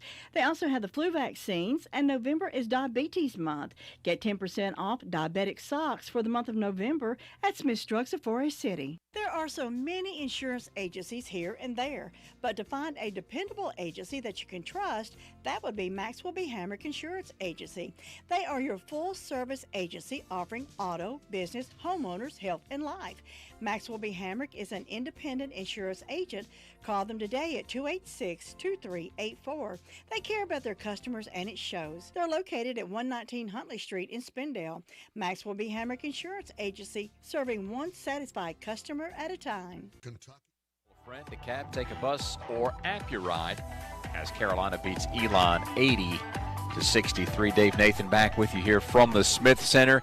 As soon as Jones catches up with Coach Davis in the Continental Tire Coaches Corner, we will bring you those comments live.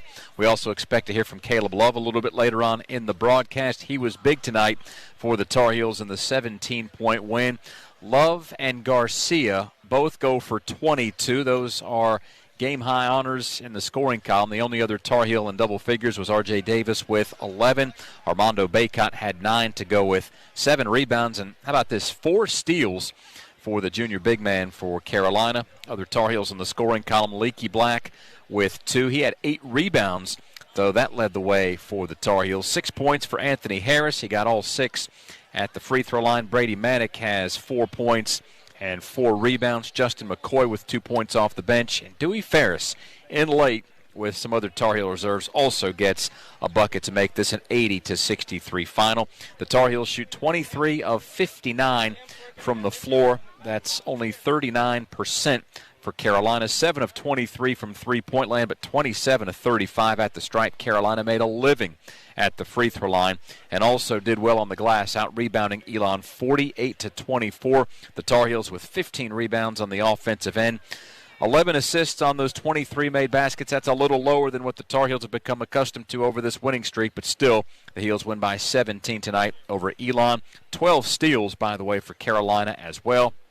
The Phoenix, their shooting woes continue. 25 of 58, that's 43%. 8 of 29 from three-point land, only 5 of 9 at the stripe. Elon with 11 assists on 25 made baskets and 16 turnovers in the game. Hunter McIntosh leads the Phoenix with 16 points. Darius Burford has 12. The only other player for Elon in double figures. The Tar Heels get 23 points off of turnovers, plus 6 in that category over Elon.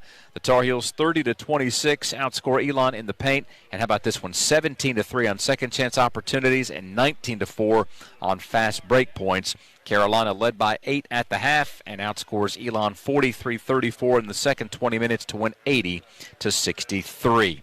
Do you own your own home? Do you rent your own home? Hey, of course you do. Fortunately, Geico makes it easy to bundle your home and car insurance. It's a good thing, too, because having a home is hard work. Go to geico.com, get a quote, and see how much you could save. Geico.com. It's easy. The Tar Heels didn't have it entirely easy tonight, but do enough to get the 17-point win, 80-63 over Elon. Eric Montross will join us here in a bit to give you his thoughts, and Jones will talk to Coach Davis. He'll give us his thoughts as well as the Tar Heels win a 4th consecutive game over Elon, 80-63 from Learfield. And we're back with breaking news. The new Coke Zero Sugar might be the best Coke ever. That's right, Jim. With an improved taste and 0 calories, the new Coke Zero Sugar is a must-try for any Coke fan. So make sure you... Jim. Jim. We're on the air. Ooh, yes, this tastes like the best Coke ever to me. Your thoughts, Jen? Well, can I have a sip?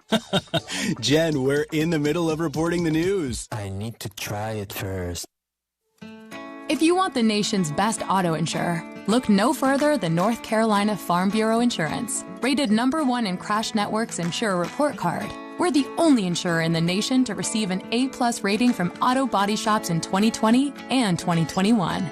Our philosophy is simple. Be fair, be quick, be the best. North Carolina Farm Bureau Insurance. Helping you is what we do best. The MT1 Series tractor from LS is a powerhouse packed in a compact footprint, and it's now available with high-capacity loader attachment. This tractor loader package provides you everything you need to get the job done right. Visit your local dealer or check us out online at lstractorusa.com to experience the LS difference for yourself. Rules, restrictions, eligibility, and participation may apply. On Saturdays, your team needs you, your sofa needs you, and you need a Jersey Mike's sub. Get it all with free Saturday delivery when you order through the Jersey Mike's app. Jersey Mike's, a sub above. This Saturday, while you watch the game at home, we're watching the grill at Jersey Mike's. Order through the Jersey Mike's app for free delivery on Saturdays, unless you're going to miss hearing this. Jersey Mike's, a sub above. This is the Tar Heel Sports Network from Learfield. For all your pharmacy needs, choose the Medicine Box of Forest City. Pharmacist Sheila Sheehan provides excellent care and pharmacy assistance for Medicare prescription cards. The Medicine Box is your home medical equipment provider, offering wheelchairs, walkers, nebulizers, and diabetic supplies. They also will direct bill Medicare for all your home medical needs. Call 245-1696. The Medicine Box on Broadway in Forest City, your local hometown pharmacy. Curbside service is available. There are so many insurance agencies here and there, but to find a dependable agency that you can trust, that would be Maxwell B. Hamrick Insurance Agency. They are your full-service agency offering auto, business, homeowners, health, and life. Maxwell B. Hamrick is an independent insurance agent. Call them today at 286-2384. They care about their customers, and it shows. They're located at 119 Huntley Street in Spindale. Maxwell B. Hamrick Insurance Agency, serving one satisfied customer at a time. WCAB Carolina basketball. Our post-game coverage continues with the Carolina Ford Dealers Wrap-Up Show. Ford, the 2021 Ford F-150, a tradition of toughness. Visit your Carolina Ford dealer today. This is the Carolina Ford Dealers Wrap-Up Show. For 25 years, Top of the Hill Restaurant and Brewery has been a pre- and post-game tradition. Handcrafted beer, great food and atmosphere where Tar Heels come to celebrate. The Tar Heels celebrating a fourth consecutive win. UNC Asheville, Michigan, Georgia Tech, and now Elon, the final score tonight. The Tar Heels 80 and the Phoenix 63. We are getting closer to hearing from Coach Davis in the Continental Tire Coach's Corner. And if we can't quite get to Coach Davis, well, why not get to Eric Montross right now? Big fella, I think the last couple of minutes where the reserves got in and Dewey Ferris got a bucket will certainly have a lot of folks feeling good, but the preceding 38 minutes of this one, it wasn't exactly an easy go of it tonight for Carolina, was it? No, it wasn't. I mean, look, I think that you never really saw Armando Bacop get started tonight. He had 9 points, had a couple early fouls, 3 of 7 from the field, but even in the second half, it was hard for Carolina to get him started. Now, to his credit, he had a double team coming every single time from Elon, and he got better with how he handled that. But I think what that really did was it slowed Carolina's ability to score in the paint, and you saw Carolina's guards dive into the paint. They got around the first line or line and a half of defense, but then everything dried up, and that was something that is judgment call, it's decision making, and those are things that they'll work on and they'll work out. But it's good for them to see those scenarios present themselves. But it also brought a highlight that they needed a post presence tonight, and Dawson Garcia really hasn't given that. Brady Manick was empty tonight from that standpoint, and you look at all of that and say, well, why was that such a big deal? It was a big deal because there were 26 points in the paint for Elon, only 30 for Carolina. Elon was taking up that slack, so an area where Carolina typically excels, they didn't tonight. The Tar Heels were 27 of 35 from the free throw line, which means another 2,700 meals were donated to a local area food bank through Food Line Feeds. Score to give more. Food Line is the official grocer of the ACC. And, Eric, we found out earlier this year that the Tar Heels had gone 6 years between games where they didn't shoot a free throw in a half. That's happened twice this year, so you know you have to feel good about getting there 35 times and connecting on 27 of them. Yeah, so I think we're going to head back to the Continental Tire Coach's Corner here in about 20 seconds, and so when we do, we'll get that Coach Davis on for you. But All right, we're going to go ahead and head to the back. We've just gotten the cue from Jones Angel. We're going to take it back Continental Tire Coach's Corner with Hubert Davis. Yeah, thanks, Eric. We're inside that Continental Tire Coach's Corner after Carolina's 80-63 victory over Elon tonight in the Smith Center. Coach, you seem a little frustrated. Frustrated with this one? I'm very frustrated. And I just, after the week that we had on both ends of the floor against Michigan and Georgia Tech, one of the things that we talked about was validating every one of our victories and proving that this is who we are on the defensive end. This is who we are on the offensive end, where we share the basketball. And I just wasn't happy with the energy, the effort, and I'm just frustrated. I'm not happy. It's an odd score sheet because there are a lot of things on here I would think you would like. 17-3 second chance point advantage, 19-4 fast break advantage, a lot of points off turnovers, 23 of them as well. It just seemed like in the half court you guys didn't do what you wanted to do. Well, there were some bright spots. Dawson Garcia, I thought, played extremely well on both ends of the floor, so I was very proud of him. Caleb is just continuing to have a fantastic year. His ability on the defensive end and then offensively to create and make shots has been consistent all year, and so I'm really proud of them. DeMarco got some minutes in the second half, and I thought he was fantastic defensively, so I was very proud of them. We got to the free throw line. That's something that we wanted to do, and so for the most part we made our free throws, but we got to the free throw line, and I thought defensively we did a good job in terms of defending the three. This is a three-point shooting team. They average close to 33-point attempts a game. Pretty much everybody on their team can shoot threes, so that was an emphasis on us to be able to take that away and make them make contested two-point shots. It just felt like our execution on the offensive end, we were breaking off plays that weren't there. We were turning the ball over. We're a team that shares the basketball. Georgia Tech, we had 21 assists to 30 field goals tonight. We had 11 assists to 16 turnovers. That's not us, and they just started pressing towards the end of the game, and so maybe it's finals. Maybe it was a week of finals, and that made us, dull in terms of our execution. But we got to get back to work. I'm excited to get to practice